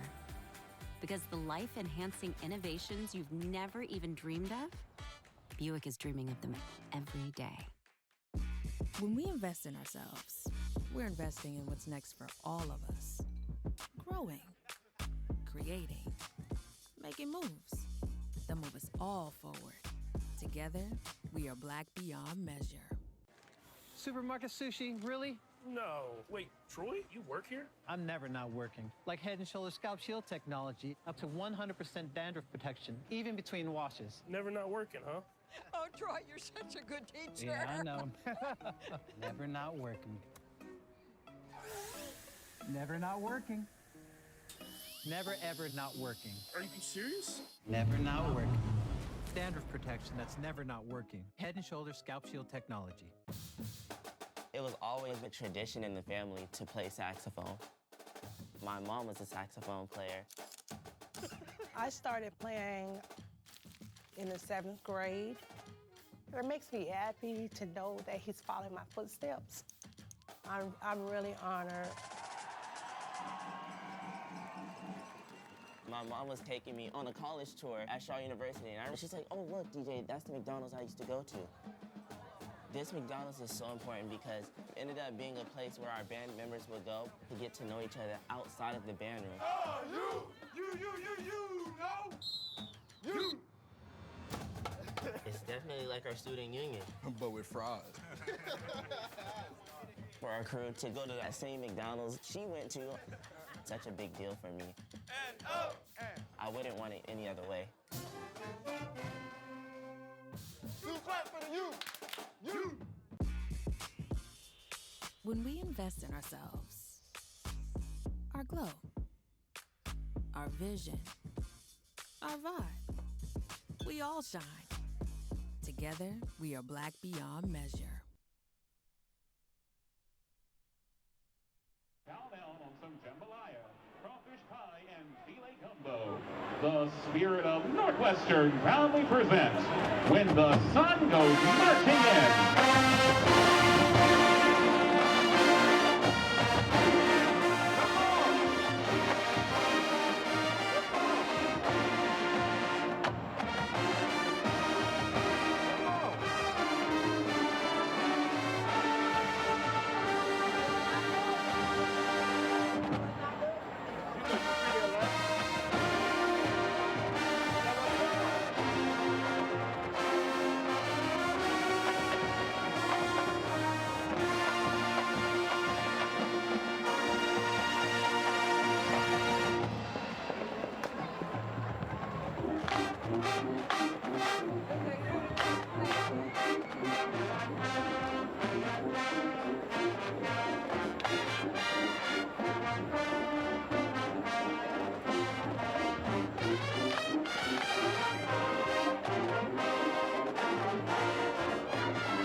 Let's jump on down to the southern part of the Bayou State to a house in New Orleans as the band plays the House of the Rising Sun.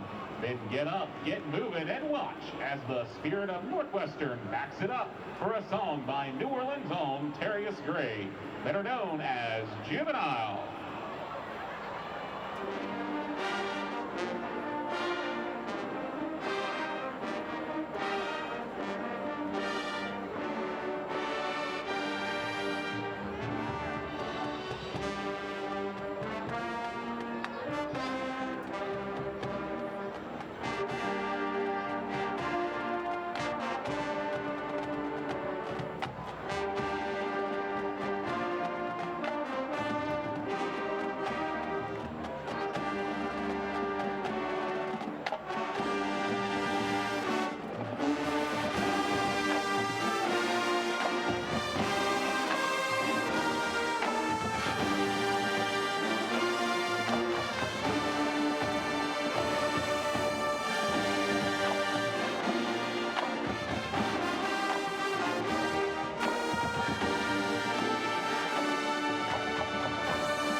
Son will complete our tour of Louisiana with a song from the Grammy Award-winning album of the year, We Are John Baptiste, I Need You.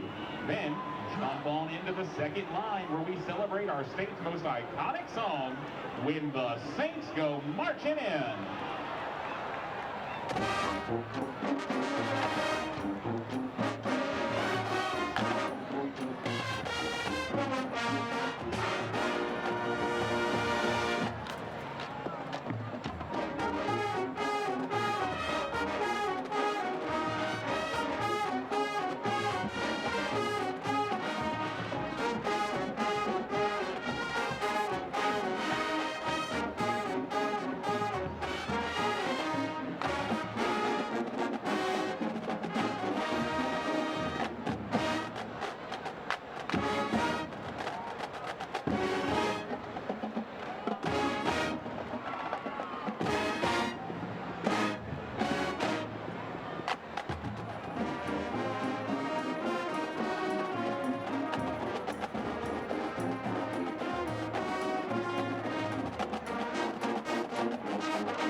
Demon fans, on your feet and join the spirit of Northwestern as we play the Northwestern State University fight song.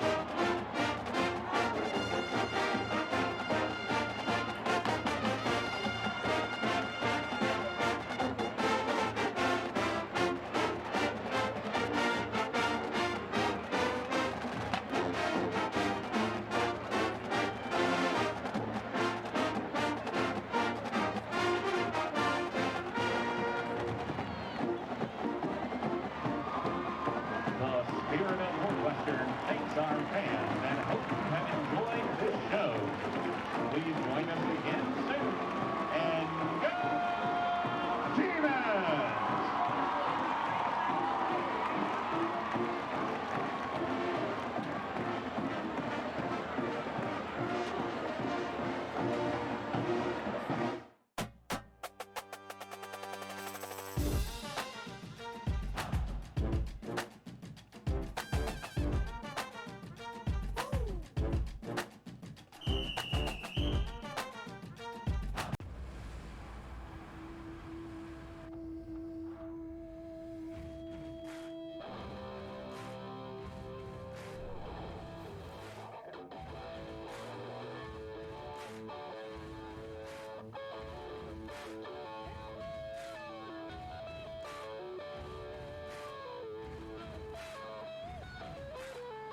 The new GMC Sierra, premium and capable. That's professional grade. This is a way to make sure that you are staying on top of your health. I used to think kombucha, generic probiotics, was going to get me good gut health. Something that I have started implementing is the Super Gut, and it has this like proprietary resistant starch fiber blend. And bro, it is delicious. Strengthens your gut biome by feeding the good bacteria in your gut. This stuff regulates digestion and improves glycemic levels. Typically, you would not get fiber in the standard American diet. This is almost too good to be a healthy bar. This is too good. And tonight's winning numbers are 18, 55, 39, 71, and 43. 43? Those numbers again. We won! Yes!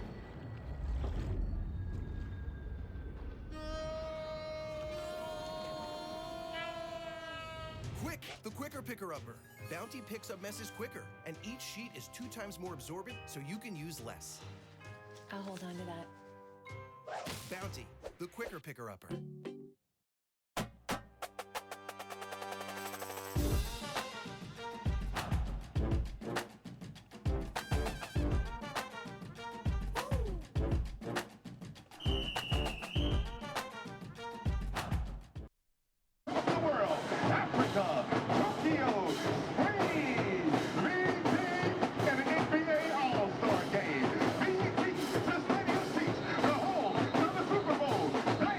No!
Hey, babe, meet us at the bottom of the trail.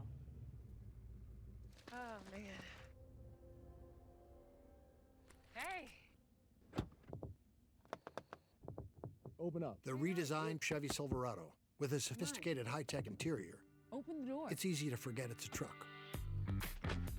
Thanks. Nice truck. It was. Find new style. Find new roads. Chevrolet. Nope, not going in. Not gonna drown today. Fixing your credit score can be scary, but with Credit Versio, we take the fear out of it.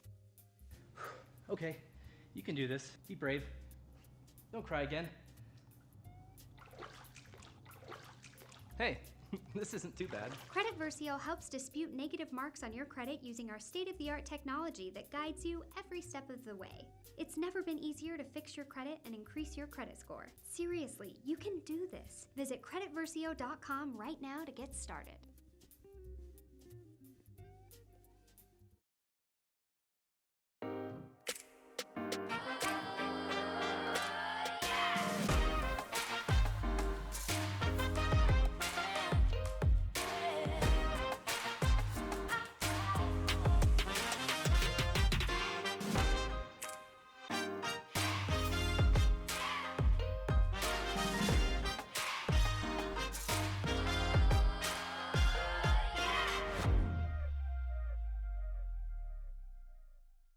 McDonald's is empowering the next generation of Black and positively golden change leaders. Visionaries who are putting on, lifting up, and making it a better world today.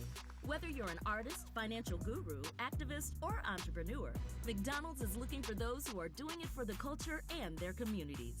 Apply for your chance to become a McDonald's Black and positively golden change leader today at mcdchangeleaders.com.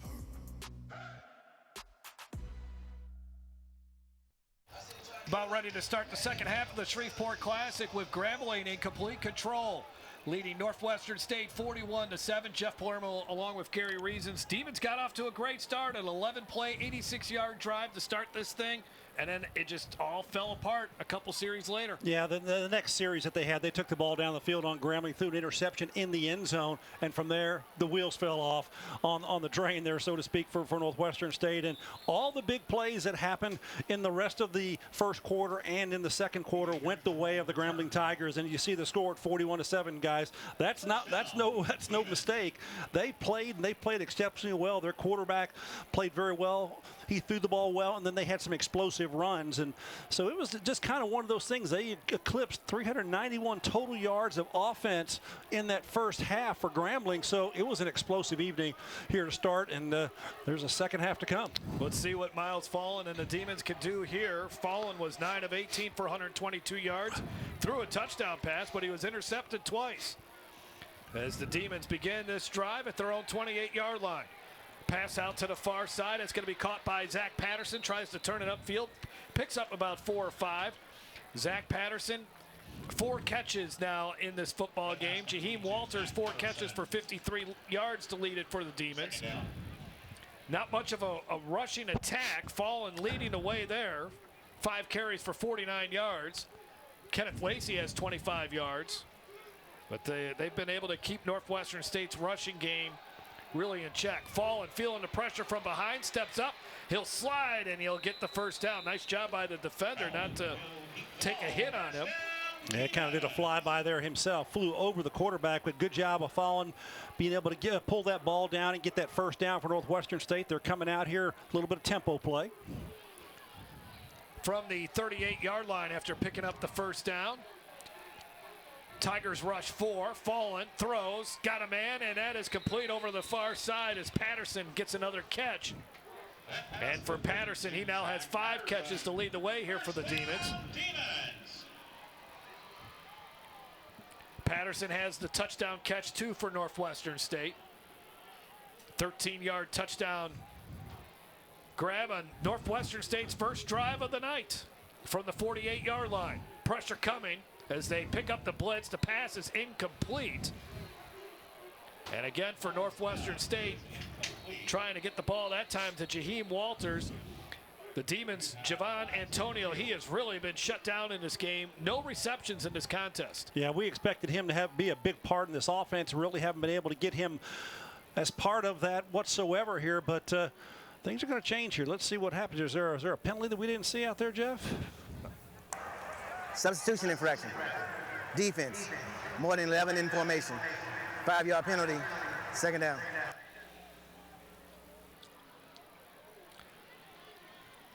Sixth penalty of the night against Grambling. Should be first down. There you go. They've got it corrected. Northwestern State also committing 6 penalties on the night. Seems like the Demons' penalties have been bigger, though, especially in the kicking game. Running straight ahead is Garrison Johnson. And the transfer from Syracuse might have picked up a yard. Scooter Adams on the carry. Yeah, I think that was Scooter. It was Scooter? Okay, Scooter Adams. My fault. Scooter Adams on the carry. Pickup of 2.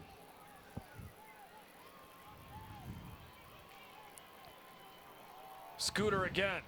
Not much running room. As again, Grambling's defensive line has done a tremendous job. Well, they're getting off the blocks there. Those defensive linemen, you know, they're only playing with 4 defensive linemen and 1 middle linebacker there, so not a lot in the box there. And it's just a math count. So just you go ahead and run the football against that set. And that's what Northwestern State is doing here. But they haven't been able to pop a big run. Blake Thomas on the tackle for Grambling. Movement on the line.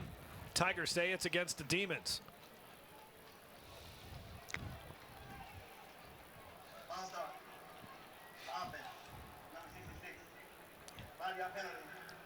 Yeah, a little flashing that time by Grambling there on the defensive front, kind of moving towards the line of scrimmage. And Northwestern State flinched. Got the penalty against them. So that's now 7 penalties for Northwestern State. 0 for 7 on 3rd downs in that first half after going 4 for 16 in the season opening loss to Montana.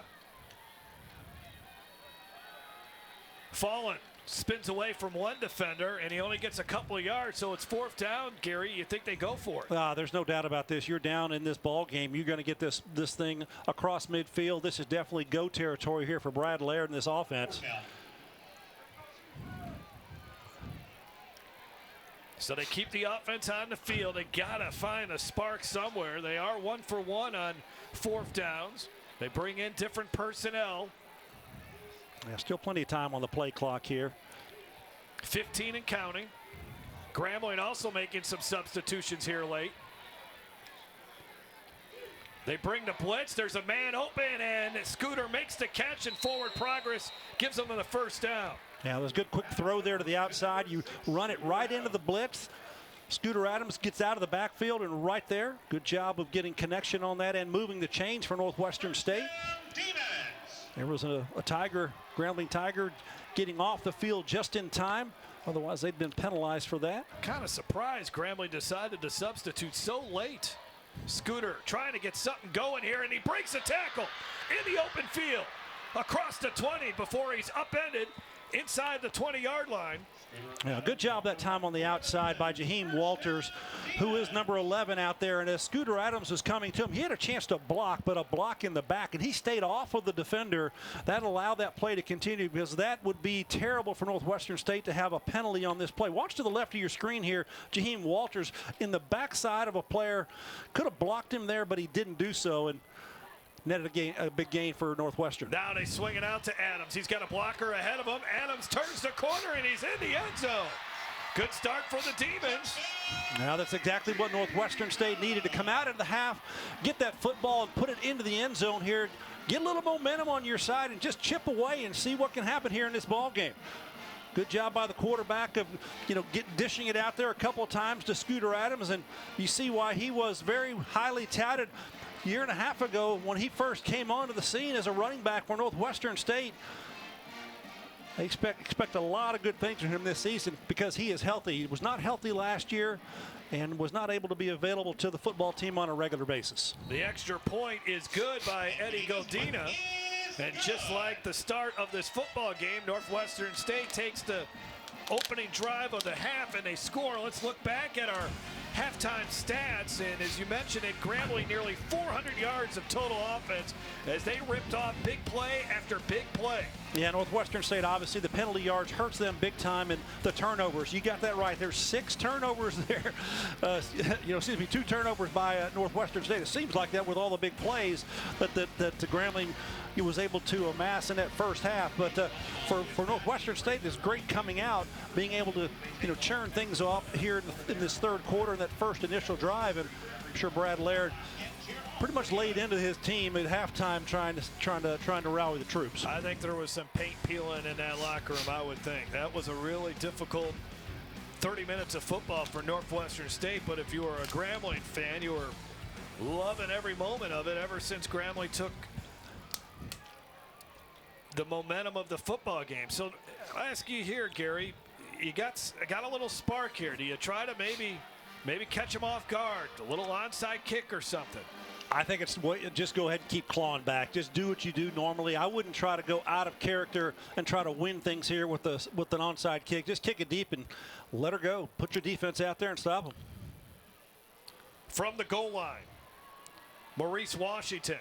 And Washington will tiptoe. There's a flag. And we continue to have these penalties on return plays. That's where we've had a majority of our penalties tonight.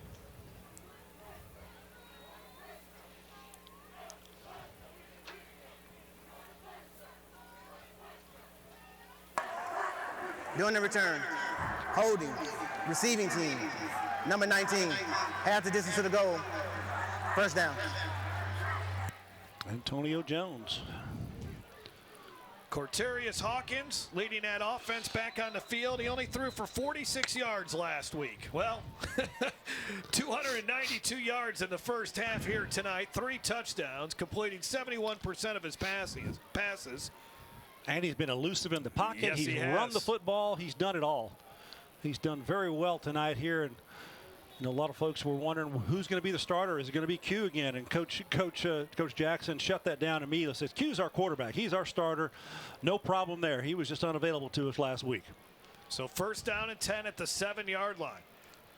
Again, the Demons still looking for its first turnover of the season. A good time would be right here off the hands of the receiver, J.R. Walters, who had a big first half, 3 catches for 87 yards and a touchdown. Now that ball seemed like it was right there for the taking, for the receiver to pull that ball down a little high, just juggled it, and then Hooper coming in there, pulling his arm down, making sure that he doesn't regain possession of that football. Really like this wide receiving unit for Grambling. A lot of different guys they can go to. Hawkins has got time. Just will throw it out of bounds. Good job by the Demons defense. Nobody open downfield, and now 3rd down and 10 all of a sudden here for Grambling on its opening drive of the second half. We were talking about it between ourselves, Gary, at halftime. Where will the emotion level be for Grambling? You're up 41-7. You just had this euphoric turn of events in that first half, and you were on a roll, and then halftime comes. Can you get it back going again? Yeah, it's hard to generate as much firepower as they were going because things just weren't going well for Northwestern State. And you're seeing a better effort here, I think, defensively and offensively in that first drive, really settling Northwestern State down here. Hawkins surveying the defense on this 3rd down and 10 play. Pump fake, screen play. And at that time, they're able to wrap up the running back. They had trouble making those kind of tackles in the first half, as the receiver for Grambling State could not get it going. Yeah, Kevin Davis Jr. doing a good job wrapping up on the outside. Number 20 for Northwestern State, not allowing that thing to get going. So now Grambling is going to be forced to punt this ball from out of their end zone here. Ball at the 6-yard line, going to be snapped deep back there. If I'm Northwestern State, just pull everything out and rush that punter.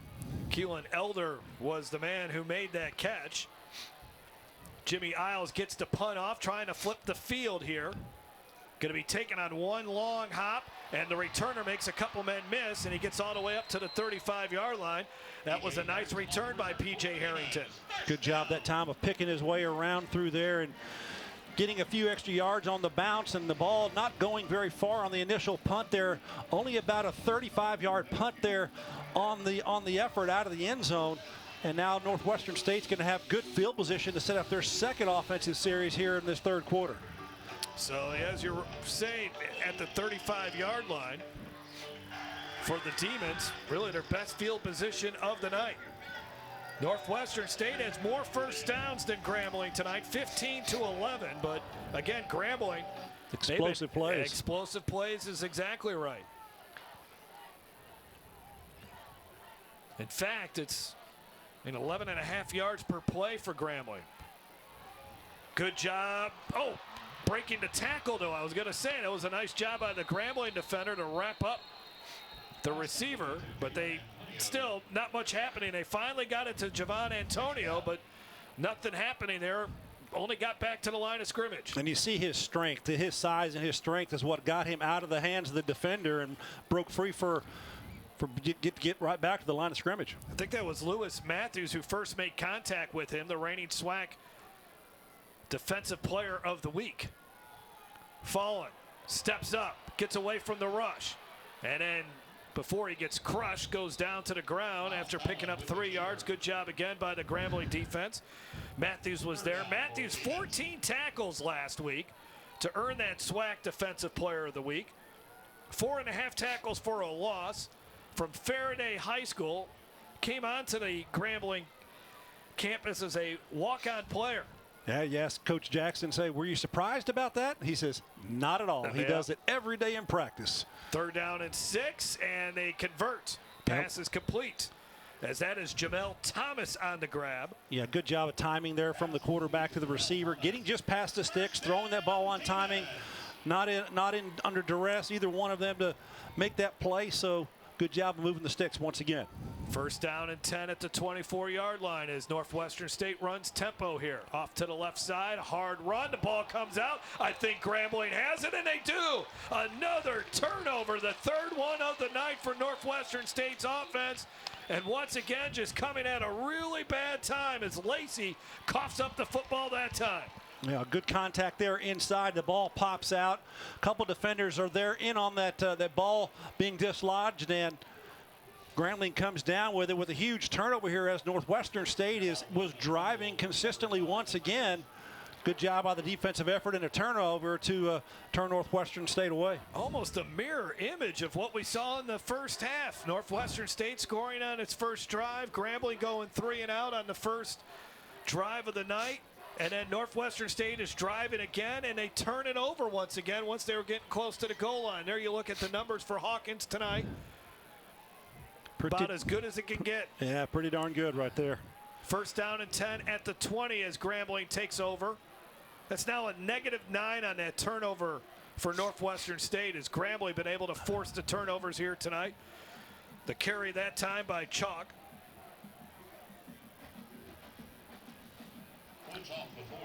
Maurice Washington is the leading rusher tonight for Grambling. We really haven't called his name since he had those 2 touchdown runs in the first quarter. Chalk gets the carry, and he gets the ball up. And finally, Northwestern State forces a turnover as that ball just keeps popping out of there, as that was recovered by P.J. Harrington, the senior from Natchez, Mississippi. Well, you think he's going to make play here. Jared Pedraza misses the tackle there, but contact from the outside. Is that Hooper making that contact, causing that fumble?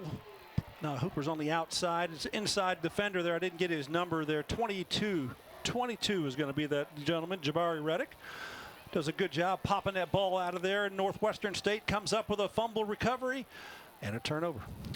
So their last drive started at the 35. This one will start at the 36. So all that happened there is they lost a couple of minutes off the clock as the Demons offense goes back to work.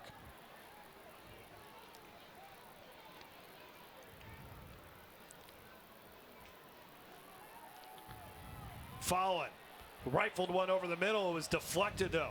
Good job defensively. Getting a hand on the football for Grambling State was Lewis Matthews, as all of a sudden he's all around the football here in the second half. Watch 57 right there. Get up, get elevation, knock that ball away. Excellent play there. He's hoping he could get a little more of that football pull down interception. He had a heck of a week last week with all those tackles and all that activity. Well-deserved honor as the SWAC Defensive Player of the Week last week. There's a Grambling player down on the ground after the play, and I think we have a cramping issue here with one of the defenders, I think. And he is able to get up off on his own feet. That is Lawrence Asidu, the senior from Austin, Texas. We'll take a break. 7:20 to go in the third quarter.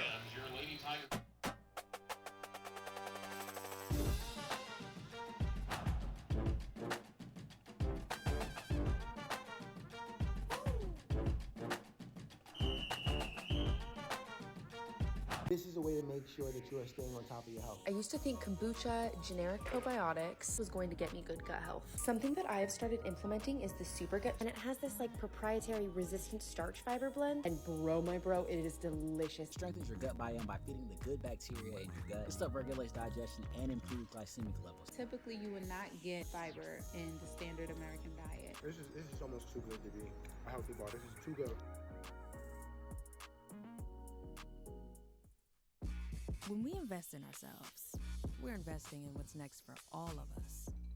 Growing, creating, making moves that move us all forward. Together, we are Black beyond measure. Back at Independence Stadium, Jeff Palermo and Gary Reasons. Miles Fallen had Zach Patterson open down the far sidelines on that second down play, missed him. Goes back to the far side again, and the ball's on the ground once again, and Grambling's on top of it. Another turnover in this game, the fourth one, as that ball was popped out of the hands of Jamal Thomas. Yeah, Jamal Thomas comes back for that football, and then the contact there on the tackle, trying to bring him to the ground, knocks that ball out. As he catches the football, yes, he does. He takes a couple of steps, and cornerback pulled that ball out and recovered by Grambling. Recovered on the play by Grambling, and they're going to take a look at this, but Jalon Sheffield was the man who recovered it, a transfer from South Alabama. Yeah, trying to check to see if we have clear catch here, and football move after the catch. 1, 2, yes, he's got. Ooh, was that ball moving in his hands? The ball's kind of moving in his hands. Let's see that one more time if we can. I think that ball may have been moving in his hands all the while, so this may be turned away again here. Let's see here. Right there as the grab comes, the ball's moving. It's not secure. He never had secure. I don't think he ever had secure catch. Now that I see it that far. I think this may go to the way of the Demons, and that was a third down play, and he was short of the line to gain. Nonetheless, it would be an incomplete pass. It'd bring up fourth down for Northwestern State at the 37-yard line. What would they do? Would they, go for it on fourth? Obviously, I think in that situation. That was Chris Digray who forced the ball loose. But it's been a tough night for Northwestern State, but to add to the misery of this night, to have 2 consecutive drives, Gary, start in the opponent's territory and both drives end in a fumble, that would be very disheartening. And we'll see how they figure this thing out here.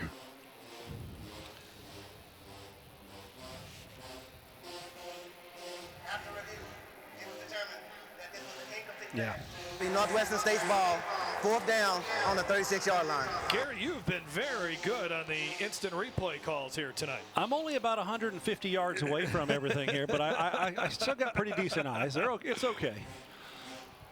But it's still not happy times here for the Demons because, as you said, Gary, it's going to be fourth down coming up, so they got to make a play. Yeah, they're putting their offense out there, and they're going to line up. They're going to go 5 wides and let Miles Fallon, drive the ball down the field here. You got to get a first down, or if he sees a sliver in that front, he could run for it, but probably going to put it up in the air is my guess. Javon Antonio is the wide receiver all the way down here to the bottom of your screen. You got Kennard King in the slot on the bottom of your screen. And now we have a whistle and a timeout called by Grambling. So they use their first timeout, and we'll take the break with them. Big fourth down coming up with the Tigers leading the Demons 41-14 in the Shreveport Classic. Winning numbers are 18, 55, 39, 71, and 43. 43? Those numbers again. We won! Yes!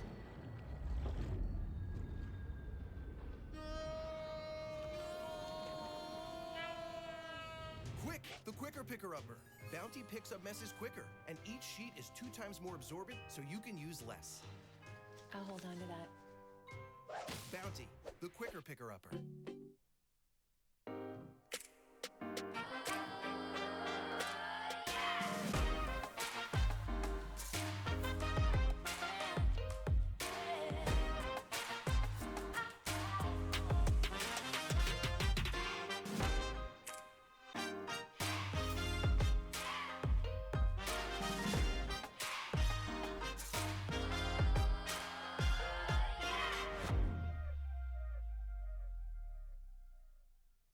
On 4th down, Grambling rushes forward. They still get the fall, and as the ball comes out, and we might have a scoop and score.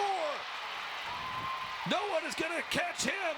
That's a touchdown for the Tigers as that ball got knocked out of there. Picked up by Joshua Reed, the junior, and there are no flags on the play. What a turn of events. Northwestern State trying to get back in this thing, dropping back to pass. What a great job by the defense of collapsing on him, forcing a sack, and forcing a fumble. And Reed, the wing linebacker we talked about, comes through there, picks it up, and races it to the end zone. Grambling, another explosive play and a defensive score. It's been a night of big plays for Grambling tonight. Add that one to it. There's an injured Demon down on the ground. That's an offensive lineman who's getting helped up. Treshawn Turpin, who we saw get banged up earlier in this game, and he needs a little assistance to get off the other side of the field. And all the good work that Northwestern State had done with that initial score of this third quarter is negated by that scoop and score returned by the Grambling defense. I'd like to see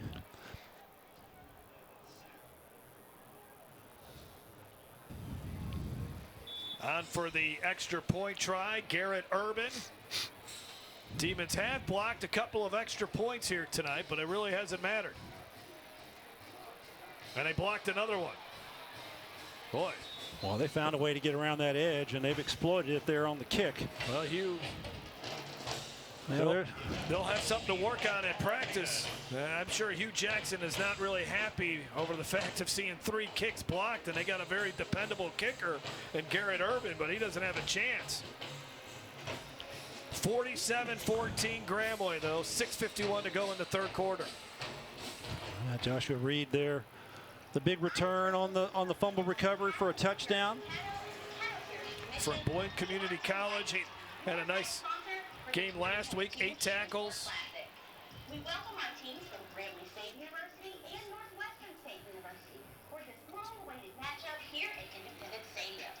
We're also excited to welcome Tiger and Demon fans alike here to Caddo Parish. So again, well, his touchdown was really the benefit of this great pressure. Watch the pressure by the defensive line. They're only rushing 3 on the outside right in front there. Number 48 does a good job of pulling him down. Brian Powell. Yeah, Brian Powell does it there, and then the ball pops loose and right there to Joshua Reed. So excellent job. You only rush 3, and then everybody else is picking up the pieces here, and Reed with the touchdown. Brian Powell, returning starter from last season, had 12 tackles for a loss, gets a huge strip sack there. And that ball will sail into the end zone for a touchback.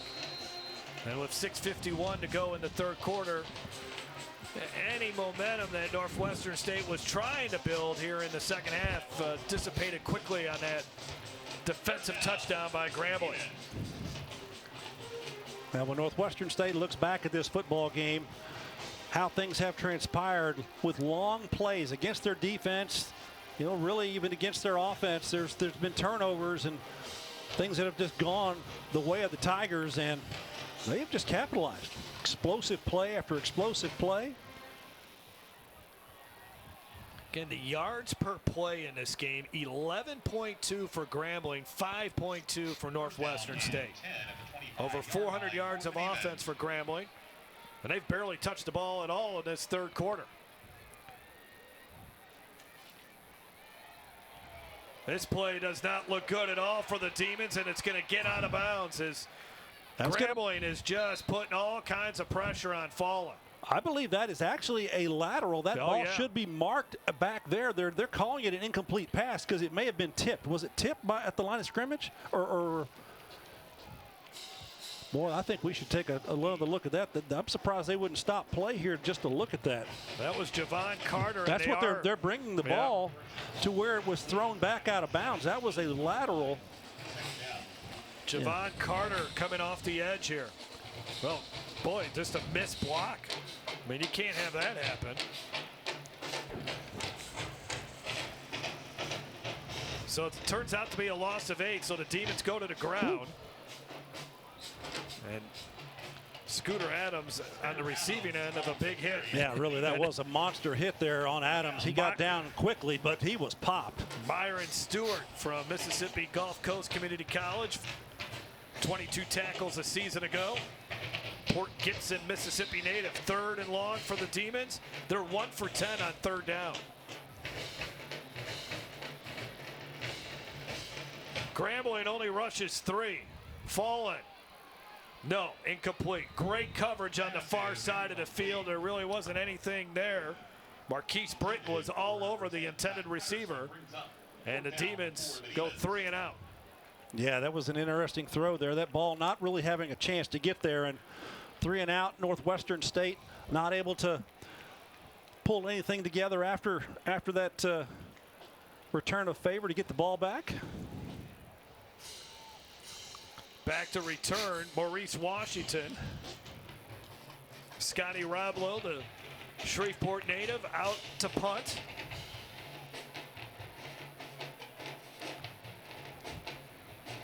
Roblo averaging, let's see what we have, a whistle here. Yeah, an injury here, timeout, player down, probably a cramp, Jeff, just as you talked about. It is kind of a humid night here. We started out with rain. If you're just joining us, we had rain throughout about the first 5-6 minutes of the ball game when Northwestern State was really had the tempo going their way, and then I guess the rain stopped and the party started for Grambling. All right, I think we're about ready to resume action here.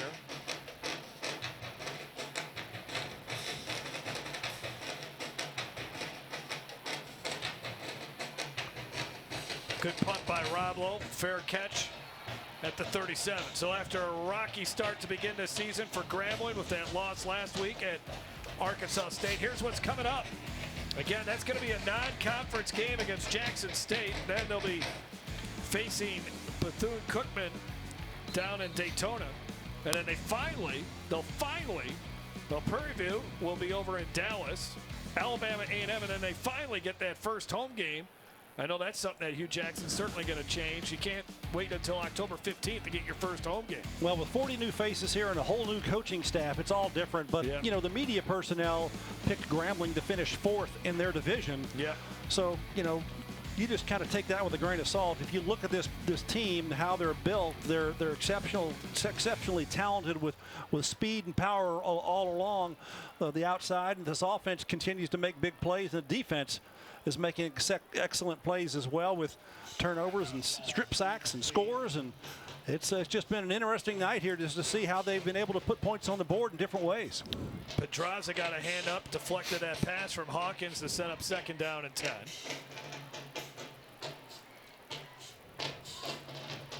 But it's interesting that Grambling's doing this.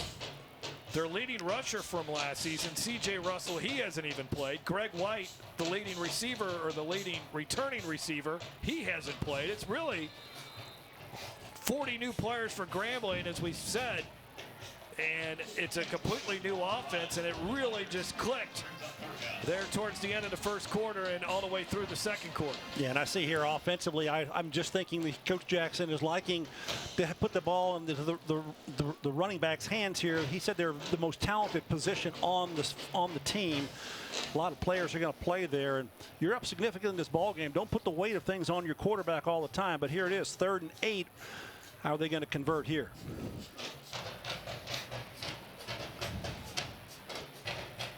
7 seconds on the play clock as they snap it away.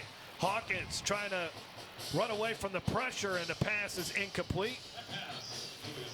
Tight coverage on the near side by Jabari Reddick.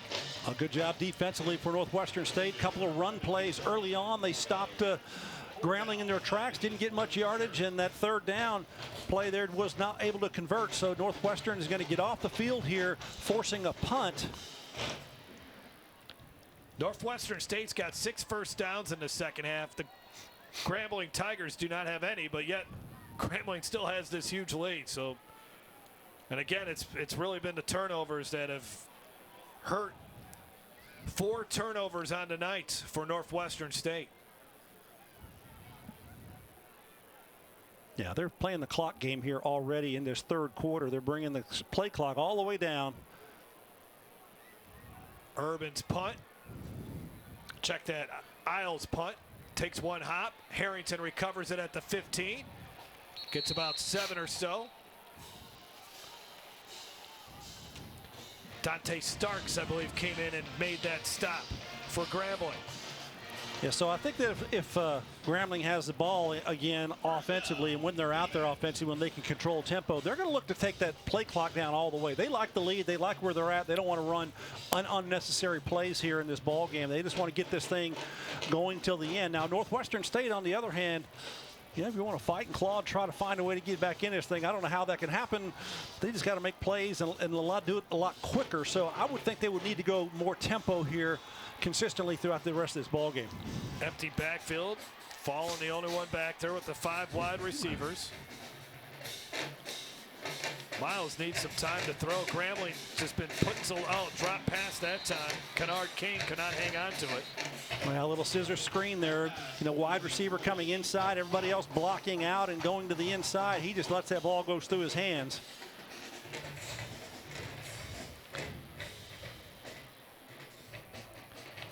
Offensive line has been a little porous here for Northwestern State here, with a little bit of pressure getting through there on Fallon. This Grambling defensive line has been very good tonight. Finally, a catch there for Javon Antonio.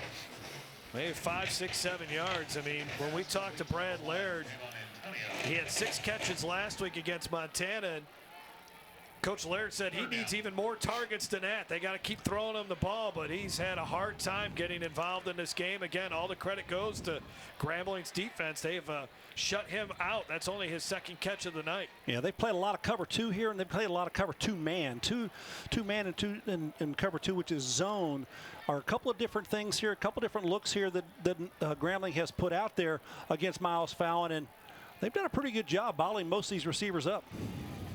Short crossing pattern. Antonio catches it, gets upended, does pick up the first down. There is a flag, though, on the play. Yeah, in the backfield there, whether it's holding or contact on the quarterback, I'm not exactly sure. This was Chris Digray on the tackle. Personal foul. Roughing the passer. There you go. Defense, number 92. This is a 15-yard penalty added to the end of the run. First down. Wesley Green from DeSoto, Texas, guilty of the penalty. That's only the 2nd third down converted tonight by the Demons. Yeah, you don't need to go through there as a defensive player and take the quarterback to the ground like that. He's thrown it, and if you're in contact with him, make the contact but pull off, and the player did not. So Demons have the ball at midfield, 3:36 to go in this third quarter. Grambling nearly jumping off sides. Fallon changing the play.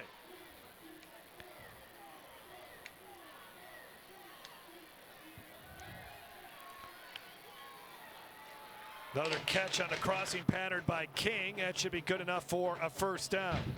Well, the quarterback gets a great look here because of the defensive line and what they do. They stunt inside and it opens up the area. There's nobody in his face, and that's a receiver coming right across there. And good job by Fallon throwing that ball in there. How about This that? is a 15-yard penalty from the previous spot. And First down. The penalties, 8 penalties. Seems like it's more than that, Gary, but these penalties for the Demons have just come at really bad times and put their offense way behind the chains or back into their own 20-yard line. Poor field position. There's nobody there in the middle of the field. I don't know where the penalty is. They called it on number 14, which would be, is that Dylan Fluellen? I think, isn't that what he said, 14? He did. It's Dylan Fluellen. I didn't even know he was out on the field there on that play. First down and 25.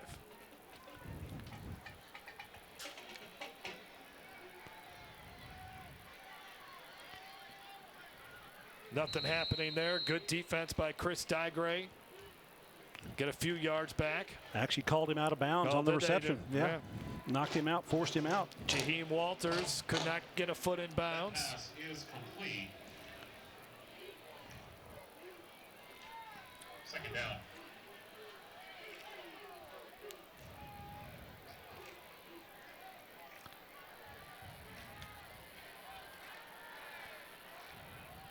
To the running back, and oh boy. Tell you, Chris Digray's playing some good football defensively. Yeah, as Colby Burrell nearly got lit up on that play. It's going to be third and extremely long here for the Demons. Yeah, good job of holding on to that football by Burrell because he took a pop.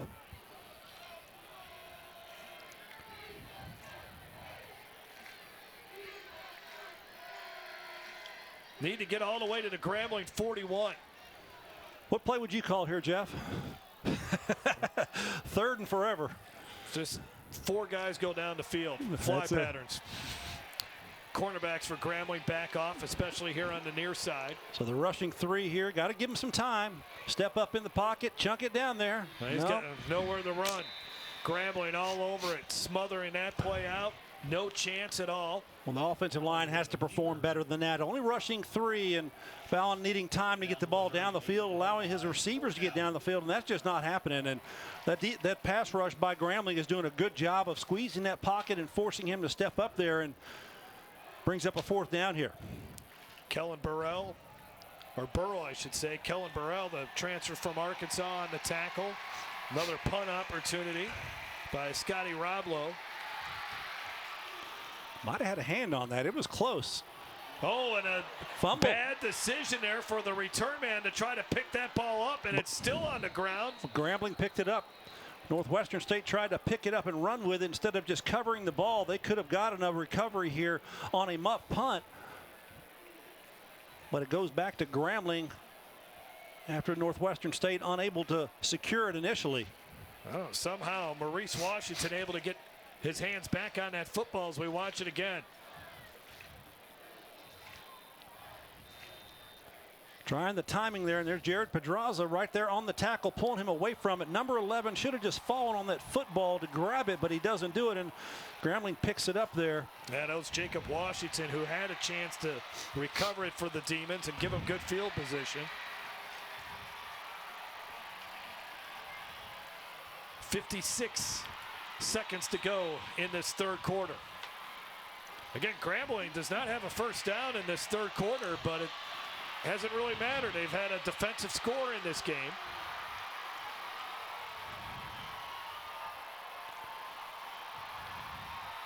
Chance Williams around the left end. John Daigle, one of the Demon defenders there on the tackle. Here you look at Chance. A lot of different running backs running the football. Washington still 5 carries, 98 yards. Chance, that's his 6th carry for 13 yards.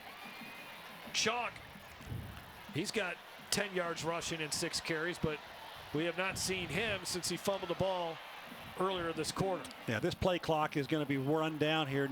Grambling working clock here as they just kind of go slowly here. Hawkins is just going to have to chuck that one out of bounds. Play got blown up on him, and it's 3rd down for Grambling. Northwestern State just kind of fighting here, trying to keep things going. Defense has got to do their job, just get off the field. Clock stopped here with 3 seconds left in this quarter. This pending penalty should be the last play of this quarter. They're trying to get the wave going here at Independence Stadium. Yeah, they had it going a little bit. These 2 fan bases, both about an hour away, Grambling and Natchitoches. It's great to see these 2 teams play in this great city of Shreveport in the Shreveport Classic.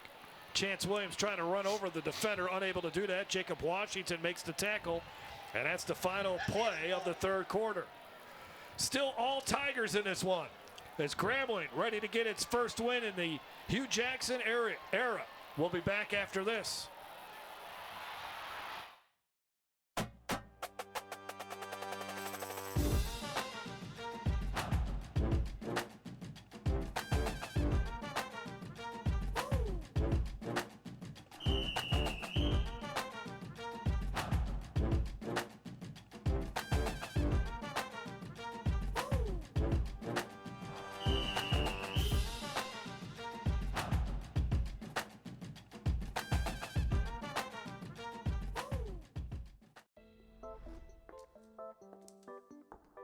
When you see the future, defy it. When you see all of the infinite possibilities, free them from the wildest parts of your imagination. Raise the bar and exceed it. Make the road ahead by being the muse and the maker, by making this journey legendary. Be iconic. Following my mother's footsteps definitely led me to Shaw University. On a college tour, she's like, oh, look, DJ, that's the McDonald's I used to go to. It ended up being a place where our band members would get to know each other outside of the band room. You. It's definitely like our student union. But with fraud. For our crew to go to that same McDonald's she went to, I wouldn't want it any other way.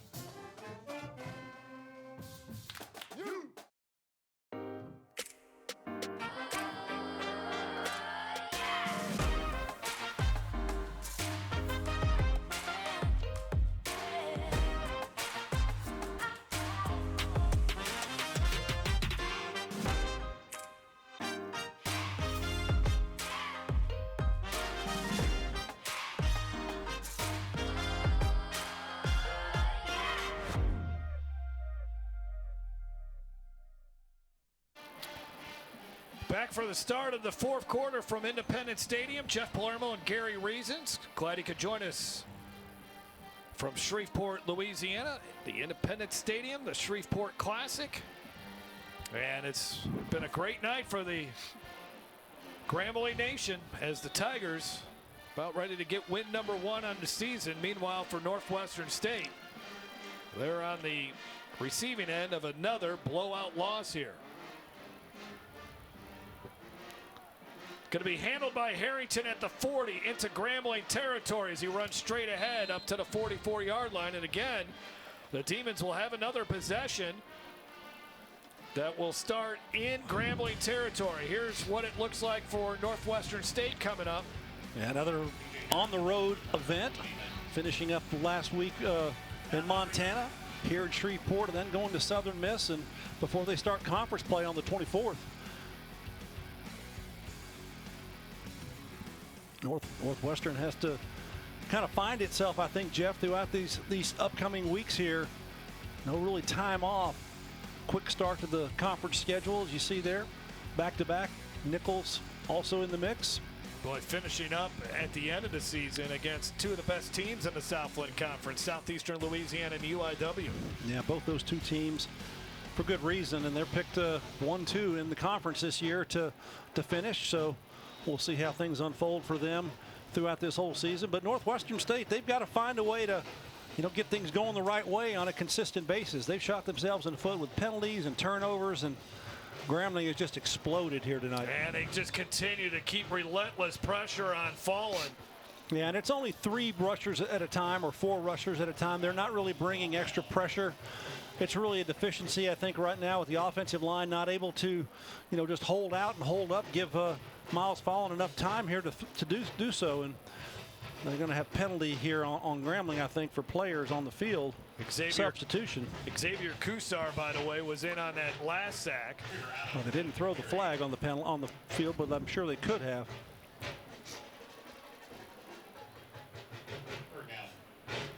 UIW getting a win here tonight, or at least they're up on Nevada. 55-21. 55-41, excuse me. 3rd down and 8.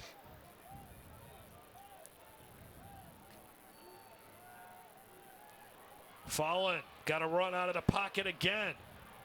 Keeping those eyes downfield, and he gets it to Javon Antonio, who gets a foot in bounds, and that's a Demons first down. Well, that's just trying to continue to keep playing. That's what Fallen's doing. And then also Antonio, he's got to find a way to get away from the rush here.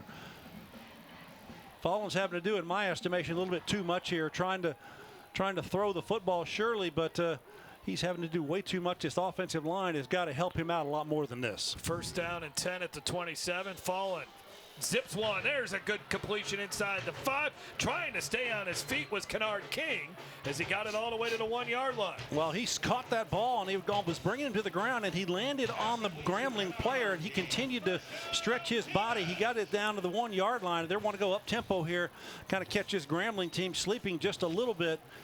They can snap it quickly. Adams gets the football, and he got sandwiched. Good job coming in off the edge. Kellen Burrell there. Yeah, it's tougher on these big fellows getting down there, going in a hurry, especially with the humidity tonight, taking a lot of fluids out of you here on this balmy evening here in Shreveport. And not Montana anymore, right? No, it's not. Second and goal at the 1. Back to where the crawdads sing, right? Yeah. Kobe Burrell now in the backfield with Fallen. Burrell gets a chance and trying to muscle his way in there, and he does get in there for the touchdown. So second touchdown of the second half for the Demons. That gets them within 27 with 12:13 to go.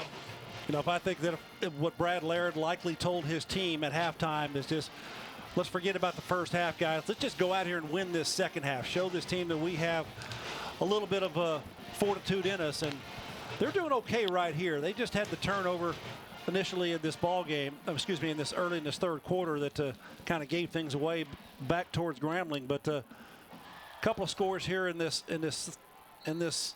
second half shows this offense, at least they can move the football, and defensively they've had some 3 and outs and some good stands. They have. Grambling still has not had a first down in the second half, and I would think Hugh Jackson is probably telling his guys, especially on offense, let's finish strong here. Let's start to move the chains here a little bit. Probably not happy with what he has seen. Again, it's hard when you explode for 41 points in a half. It's just hard to come close to even duplicating that kind of production. Yeah, and I think what you're going to see here with Grambling offensively is they're going to work the clock. You know. Let's take a look again at that pass by Fallen. And we have seen several times here tonight, despite the couple of interceptions that Fallen has thrown, why he beat out Zachary Clement to be a QB1, because he's made some nice throws. And then the touchdown run here from Burrell. That's good effort on both parts, and then there's more effort here from the running back. So good things are being displayed here for Northwestern State. I think the Grambling defense might have been just a little bit winded there on that drive. Another score out of SWAC tonight. North Texas leading Texas Southern 45-17 as they approach half. In the Southland Conference, Rice leading McNeese 38-7 in the third quarter. Yeah, McNeese would go to 0-2 also. They lost at Montana State last week.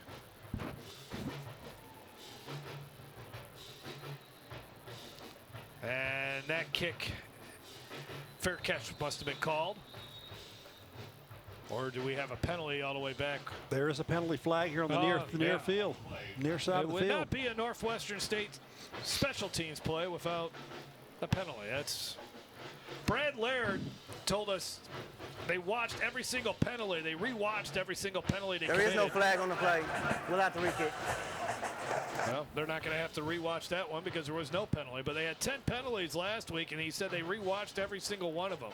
Well, they did so. They did so as a team. Yeah. He brought the entire team in there and talked about penalties and the importance of them in the game, and that's just kind of managing the situation and say, hey, this is what the coaching staff and most people watching that game last week thought about. You know, how it impacted them in a negative way. And you know, it's not an easy thing sometimes to teach players because, penalties, they happen. It's a course of play, but there are certainly some of those opportunities that you just have to be a little more aware, especially in the kick game. In the kick return game, Blocks in the back never need to happen. Holding in the kick return game never needs to happen. That's all singular on an individual doing that occurrence. So those are things that are coachable, teachable, and they can be avoided. Godina has it teed up.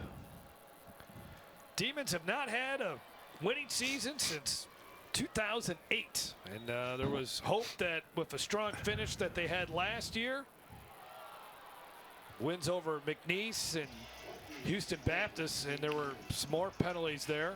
Another flag on the field here on that kick. And Brad Laird has had about enough of the penalties as he comes out here out in the field.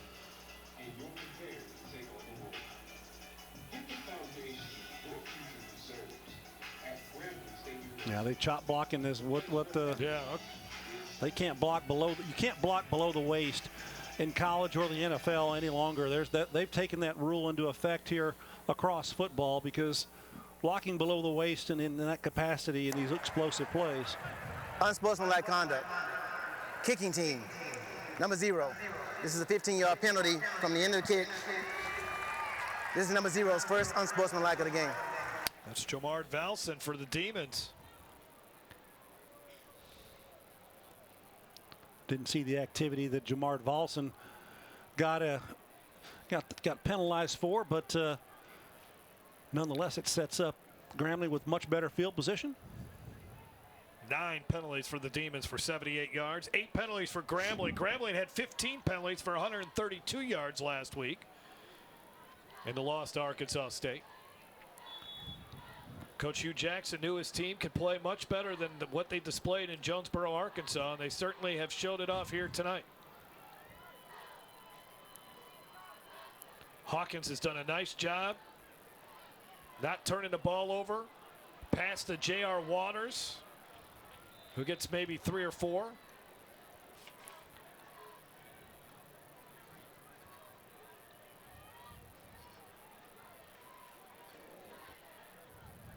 Waters' 4th catch.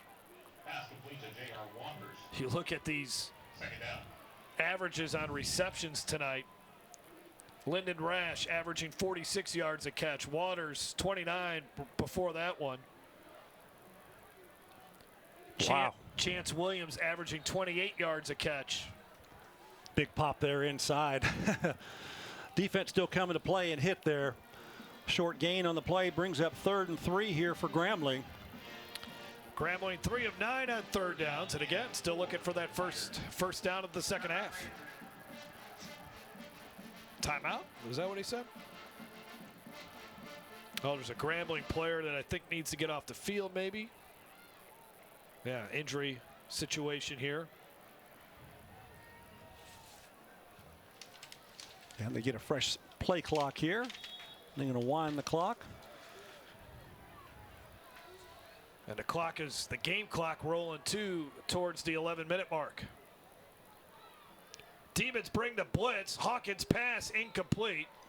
Going out to the flat there to Rash, but he was well defended by Cedric Anderson, and the Demons force Grambling to punt once again. Well, they're still standing out there. Are they running the punt team on? Yes, they are. And this is, I think, one of the things that Hugh Jackson is going to talk about is how his offense has finished off this second half. It has not been good at all when you don't even pick up a first down. Another chance here for Jimmy Isles to punt one away. He's averaging 41 yards a punt tonight. 46 is his long. He's put one inside the 20. He's standing back at his own 31-yard line. Low punt, going to take a Grambling bounce and roll, and the Demons will start this possession at their own 14-yard line under 11 minutes to go. Yeah, it wouldn't surprise me if Brad Laird chose to play another quarterback here just to get some experience in this. But we'll see who he rolls out there. It's still going to be fouling. Yep. Numbers on Fallen tonight. 20 of 35, a couple interceptions, 224 yards passing. He's been sacked twice. He's thrown a couple touchdown passes.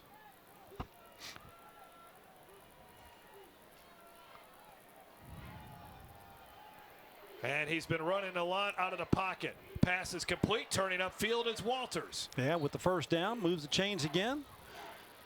But you're seeing, Jeff, there's a lot of quickness at this defensive line with Grambling. They're able to get off those blocks, and so Fallen is having to step up in the pocket and oftentimes getting out of the pocket just to be able to make that throw. And he's not able to make it as easily on timing. Tyron Vessel on the tackle. Fallen will have to run. Fallen trying to find the out of bounds, the sidelines, and he does. As he skips out of bounds at about the 33. Got about 6. Actually 5. Now they're going up tempo here. Second down.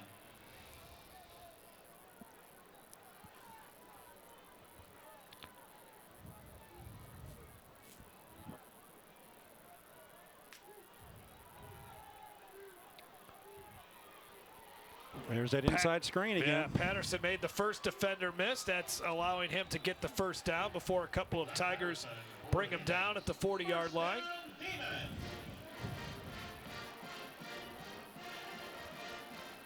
In on the stop there for Grambling, Lawrence Asidu, who lost his helmet, so he'll have to come out for a play. And Northwestern down 26 points, under 10 minutes to play now in this fourth quarter.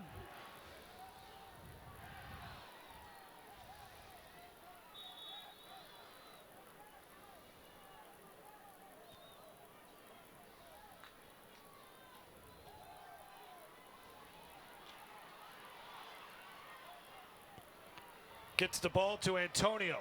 Antonio should have probably just gotten out of bounds as he's going to get roughed up a little bit.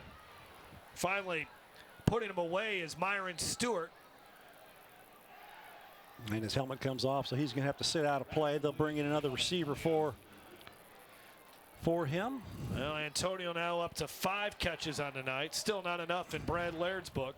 I think they would love to see him close to that double-digit number. But Grambling's done a nice job minimizing his impact here tonight. I'm sure after he caught 6 passes last week against Montana, Grambling's coaches certainly keyed on him. Antonio broke out in the spring COVID season. Had a really big 5 games there where he caught 31 passes. Kennard King on the catch that time. They're just getting 4, 5, 6 yards at a time. That's perfectly fine for Grambling. He's certainly. So 3rd down and a short 2. Need to get across the 50. They go to the ground and they're not going to get there. This Tigers defense has played the run so well here tonight. And they did a nice job there. Cameron Richardson, a returning starter there. Yeah, really surprised that Northwestern State hasn't been able to run that ball inside with that, just that 5-man box that Grambling has been at all night long. You should typically be able to run the football against that type of a look. But the Tigers defensive front has just done a marvelous job of getting off blocks and holding up in the interior of that defensive line, not allowing those running backs to get through there easily. The Demons have only averaged 3 yards a carry tonight. And they keep it on the ground, and they're not going to get it on 4th down. Great job by Grambling's defense. They have played a heck of a football game, getting back into the backfield and really causing a disruption there. Wesley Green does a Green, yeah. He's the big guy there in the middle, wreaking all the havoc, but the linebackers are stepping up and making the tackles. Big pop there by Matthews in that series. And again, we talked about him all night long. He's just around the football, and number 57 is turning out to be a heck of a player this season for the Tigers. After 14 tackles last week, Matthews has got 6 more here tonight. Tyron Vessel, the leading tackler for Grambling, with 8 tackles. And we have a new quarterback for Grambling. This is Julian Calvez from Jones High School. Only completed 1 pass last week, 1 for 10 for 6 yards. Movement on the left side. Let's see who it's on. Might be on the left tackle for Grambling. Looked like he came out of his stance. Melvin Priestley. Yeah, they're probably going to get quite a few players in the ball game to get some experience here for Grambling.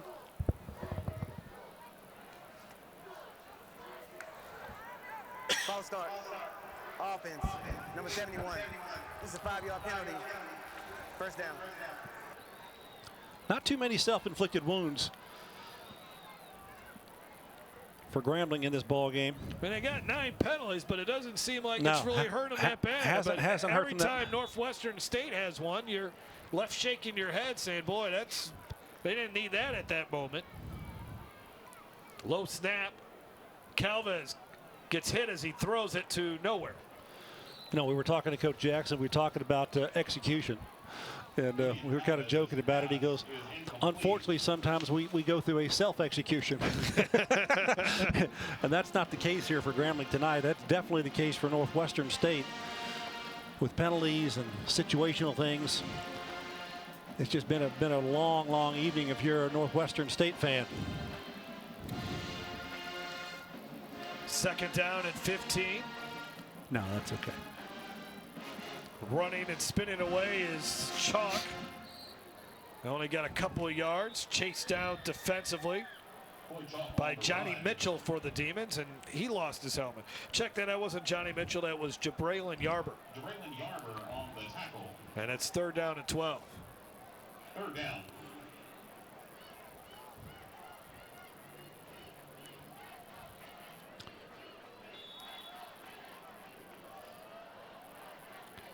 Grambling letting that clock tick. So we're almost down to 7 minutes to go in this game. 14 seconds on the play clock.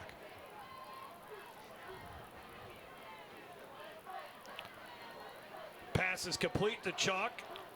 And the tackle by Jacob Washington for a loss. Yeah, that's a good play there defensively. Going to force a punt situation here for Grambling. Defense still flying around a little bit for Northwestern State. That's a good sign.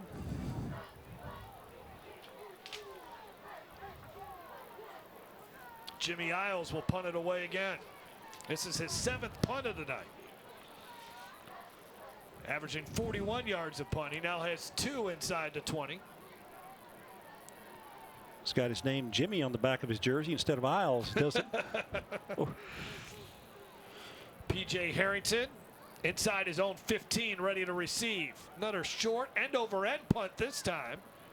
And it's going to work out perfectly here as Harrington just knocks it out of bounds. And a really good punt by the Australian.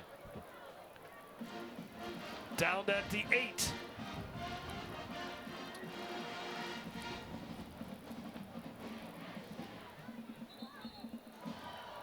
There you take a look at the punter. You asked Coach Hugh Jackson if he's going to be making any other recruiting trips down to Australia to get some more Australian punters. He says he'd like to do that recruiting trip, but it's probably not in the budget. Well, in today's day and age of Zoom and stuff like that, figure it out.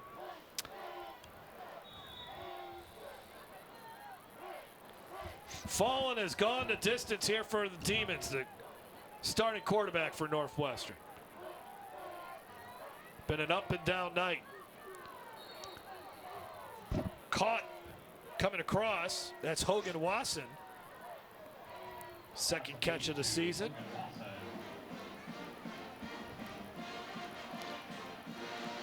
Is it enough for a first down? I still got first down on the other side of the field. And it was. No one particularly open. A flag comes in at the end of that play as they got it to Jamel Thomas. Tigers there defensively though. Lawrence Asidu. We'll see what the penalty is. Holding. Offense. Number 70. 10-yard penalty. Half the distance to the goal. Still first down. And once again, it seems like the penalties for Northwestern State just hurt a little bit more because you're backed up at your own end, trying to get something going. Now we got whistles. The ruling on the field was a completed catch. The previous play is on the further review. With that holding penalty, now the Demons have over 100 yards in penalties.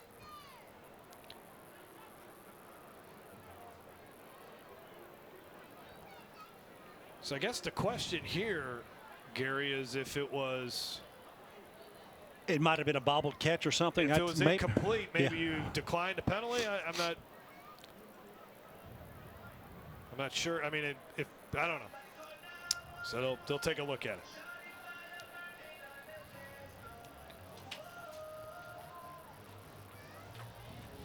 Well, Northwestern State is, spread the wealth a little bit offensively. Receivers, 9 receivers catching footballs. No, it's more than that, actually. They had 12 different players last week. That was something that the coaching staff felt really positive about.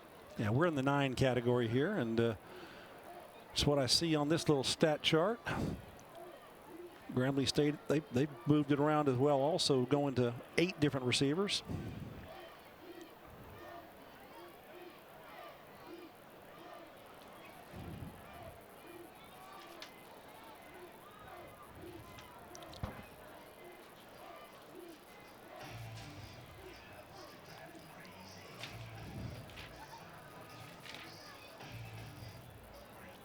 With this win over Northwestern State, this is the 6th meeting between these two teams. The Demons will now have won 4, or excuse me, the Tigers will have now won 4 of them. These teams met back-to-back in 2017 and 18. Grambling won in 17, 23-10, and then Brad Laird got his first win in 2018, a 34-7 victory. It was determined that we had a personal foul with targeting on number 8 of the defense. Also on the play, we had holding, so those penalties will offset. Number 8 has been disqualified. And Asidu will not be able to play in the first half against Jackson State next Saturday. And he's an important part of their defense. Yeah, he's a starter back there at the safety level, so they need him back there, but going to be unavailable against Jackson State for the first couple of quarters. Take a quick look at it here, and we'll see right there on the backside, and he lowers his head and using his head as a battering ram, and that's what they're trying to get away from. That's self-injurious if you're doing that. You need to use your shoulders in contact and not lower that head and drive with physical force. The run up the middle.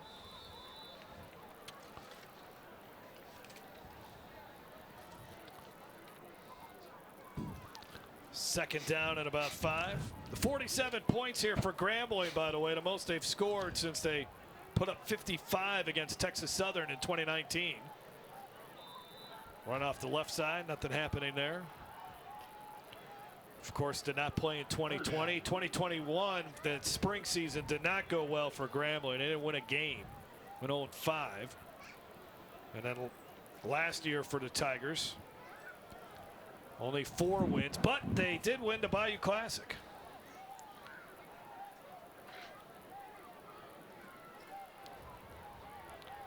Southern's appearance in Tiger Stadium tonight, not really going well for the Jaguars. 51-0 at halftime. That pass is incomplete on 3rd down. That pass will be ruled incomplete. 4th down. So now 3 of 16 on 3rd down. It's just hard to win when you do that on 3rd down. You turn it over 5 times and you commit 10 penalties. Now here they are going on 4th down, 4th and 5, called 5.5 yards, and Miles Fallon had taken himself off the field all the way to the sideline, but he had to run back out there as they're not ready to give up just yet here. There's 12 men on the field there from Grambling running off the field. So on 4th down, trying to keep the drive alive, the receiver came back. Where's the forward progress? Well, they're giving the move the chains signal. They don't even measure that as Antonio makes the catch. Boy, that was really late, close from our perspective here, but nonetheless, they give the Demons a first down. There'll be 6 catches, and they may review this, Gary.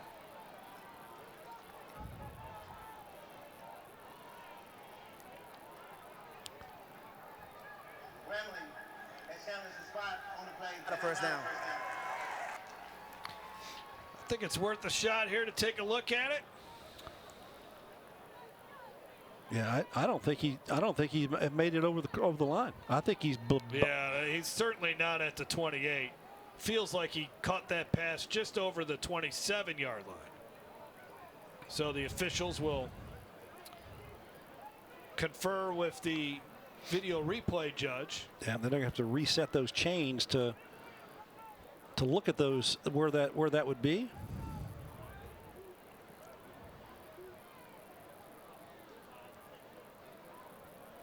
All with 4 minutes to go here and 26 points deficit. So hopefully they're expeditious with their what they're talking about there. Take another look at it here. A little different angle. He's not down by contact yet. There he is. He's down by contact. So it was his own doing.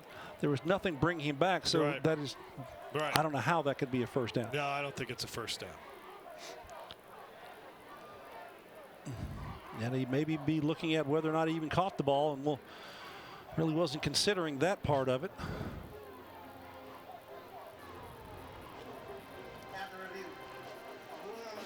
Stands. Okay. Grambling will be charged with their second timeout. So the Demon drive stays alive here with 4:01 to go. Yeah. That's the quickest answer that we could get.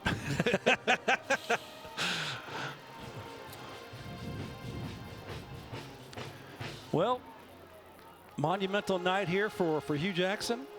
First win as a Grambling State Tiger head coach. Going to come his way against Northwestern State. Fourth head coach in program history. It's almost hard to imagine that. Yeah, there was one guy, initials ER. Yeah. Of course, Doug Williams had a great run too as the head coach. Rod Broadway. Helmet come off on Fallen there. He's going to have to go out of play, and we're going to see Calvez likely come back in for a player more. Clement's in there now. Okay. Yeah. Excuse me. That's right. I apologize. Looking at the Grambling board. Second down and 3. Clement getting an idea of that pressure. Clement can run. He's a good athlete. And he gets all the way close to the 50-yard line to about the 48. There's going to be a hit out of bounds, just flags there. So that's going to be adding 15 yards to it. There's going to be an unsportsmanlike conduct penalty on a hit out of bounds. Personal foul. After the play, personal foul, defense, number 33. Late hit out of bounds. 15-yard penalty, first down.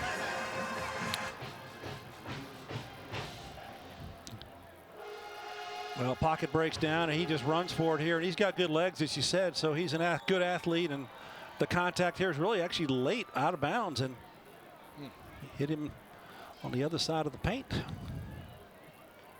Clement stays out there with the ball at the 34. And Clement will get rid of it, but right through the hands of the receiver who was trying to stay inbounds. And that was not Ellen, but Jamal Thomas. Yeah.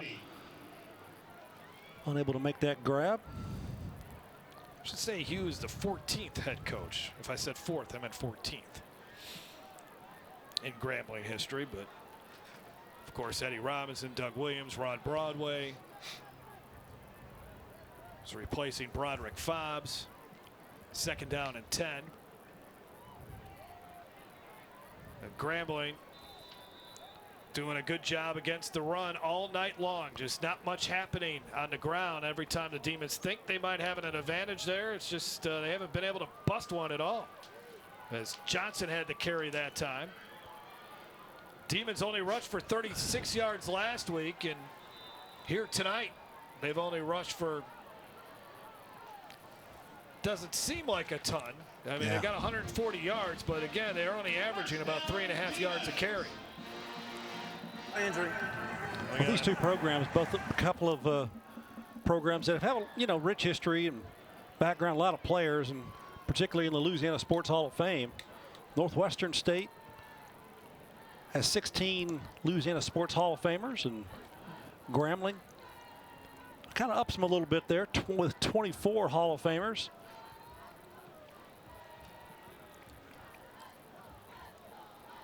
You just look in the Grambling media guide, and you see the legends that they've had at their program have come out of there. You play with any of them with the Giants? Anybody? Was there any guys from Grambling? Yes, I played with Everson Walls. Okay, Everson Walls was a former Cowboy, came to New York later in his career and played a couple of seasons with Everson. And he's actually up again this year for the Pro Football Hall of Fame Legends group that comes up every so often. So he went down that path a couple of years back, but now re-voted to it. Hope he gets the nod this time. From the 22. Clement will just run it. Spins away, almost spun away from that defender. But getting a hand on him and just making sure he didn't go too far was Ray Estes.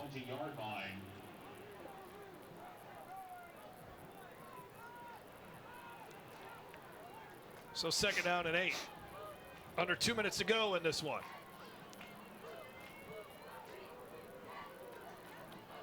Wow, that's a penalty. Yeah, might as well call it. Illegal substitution. More than 11 in formation. Offense. It's 5-yard penalty. 2nd down. When it rains, it pours, right? Yep.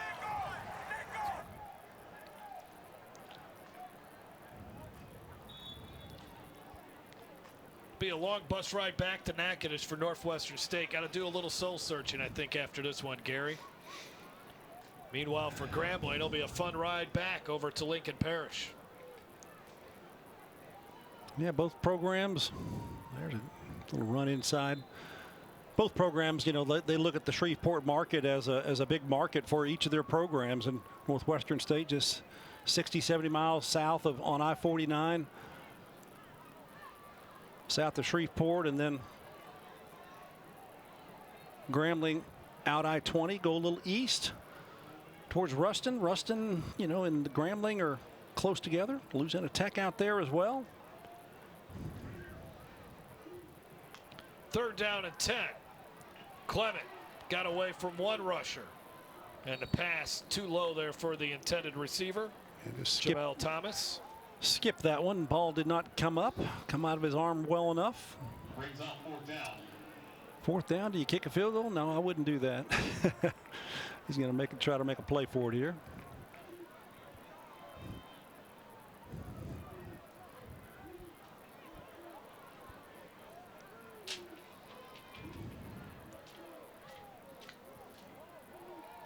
So on 4th down, Clement, and that is incomplete, and that's how the night ends offensively for the Demons.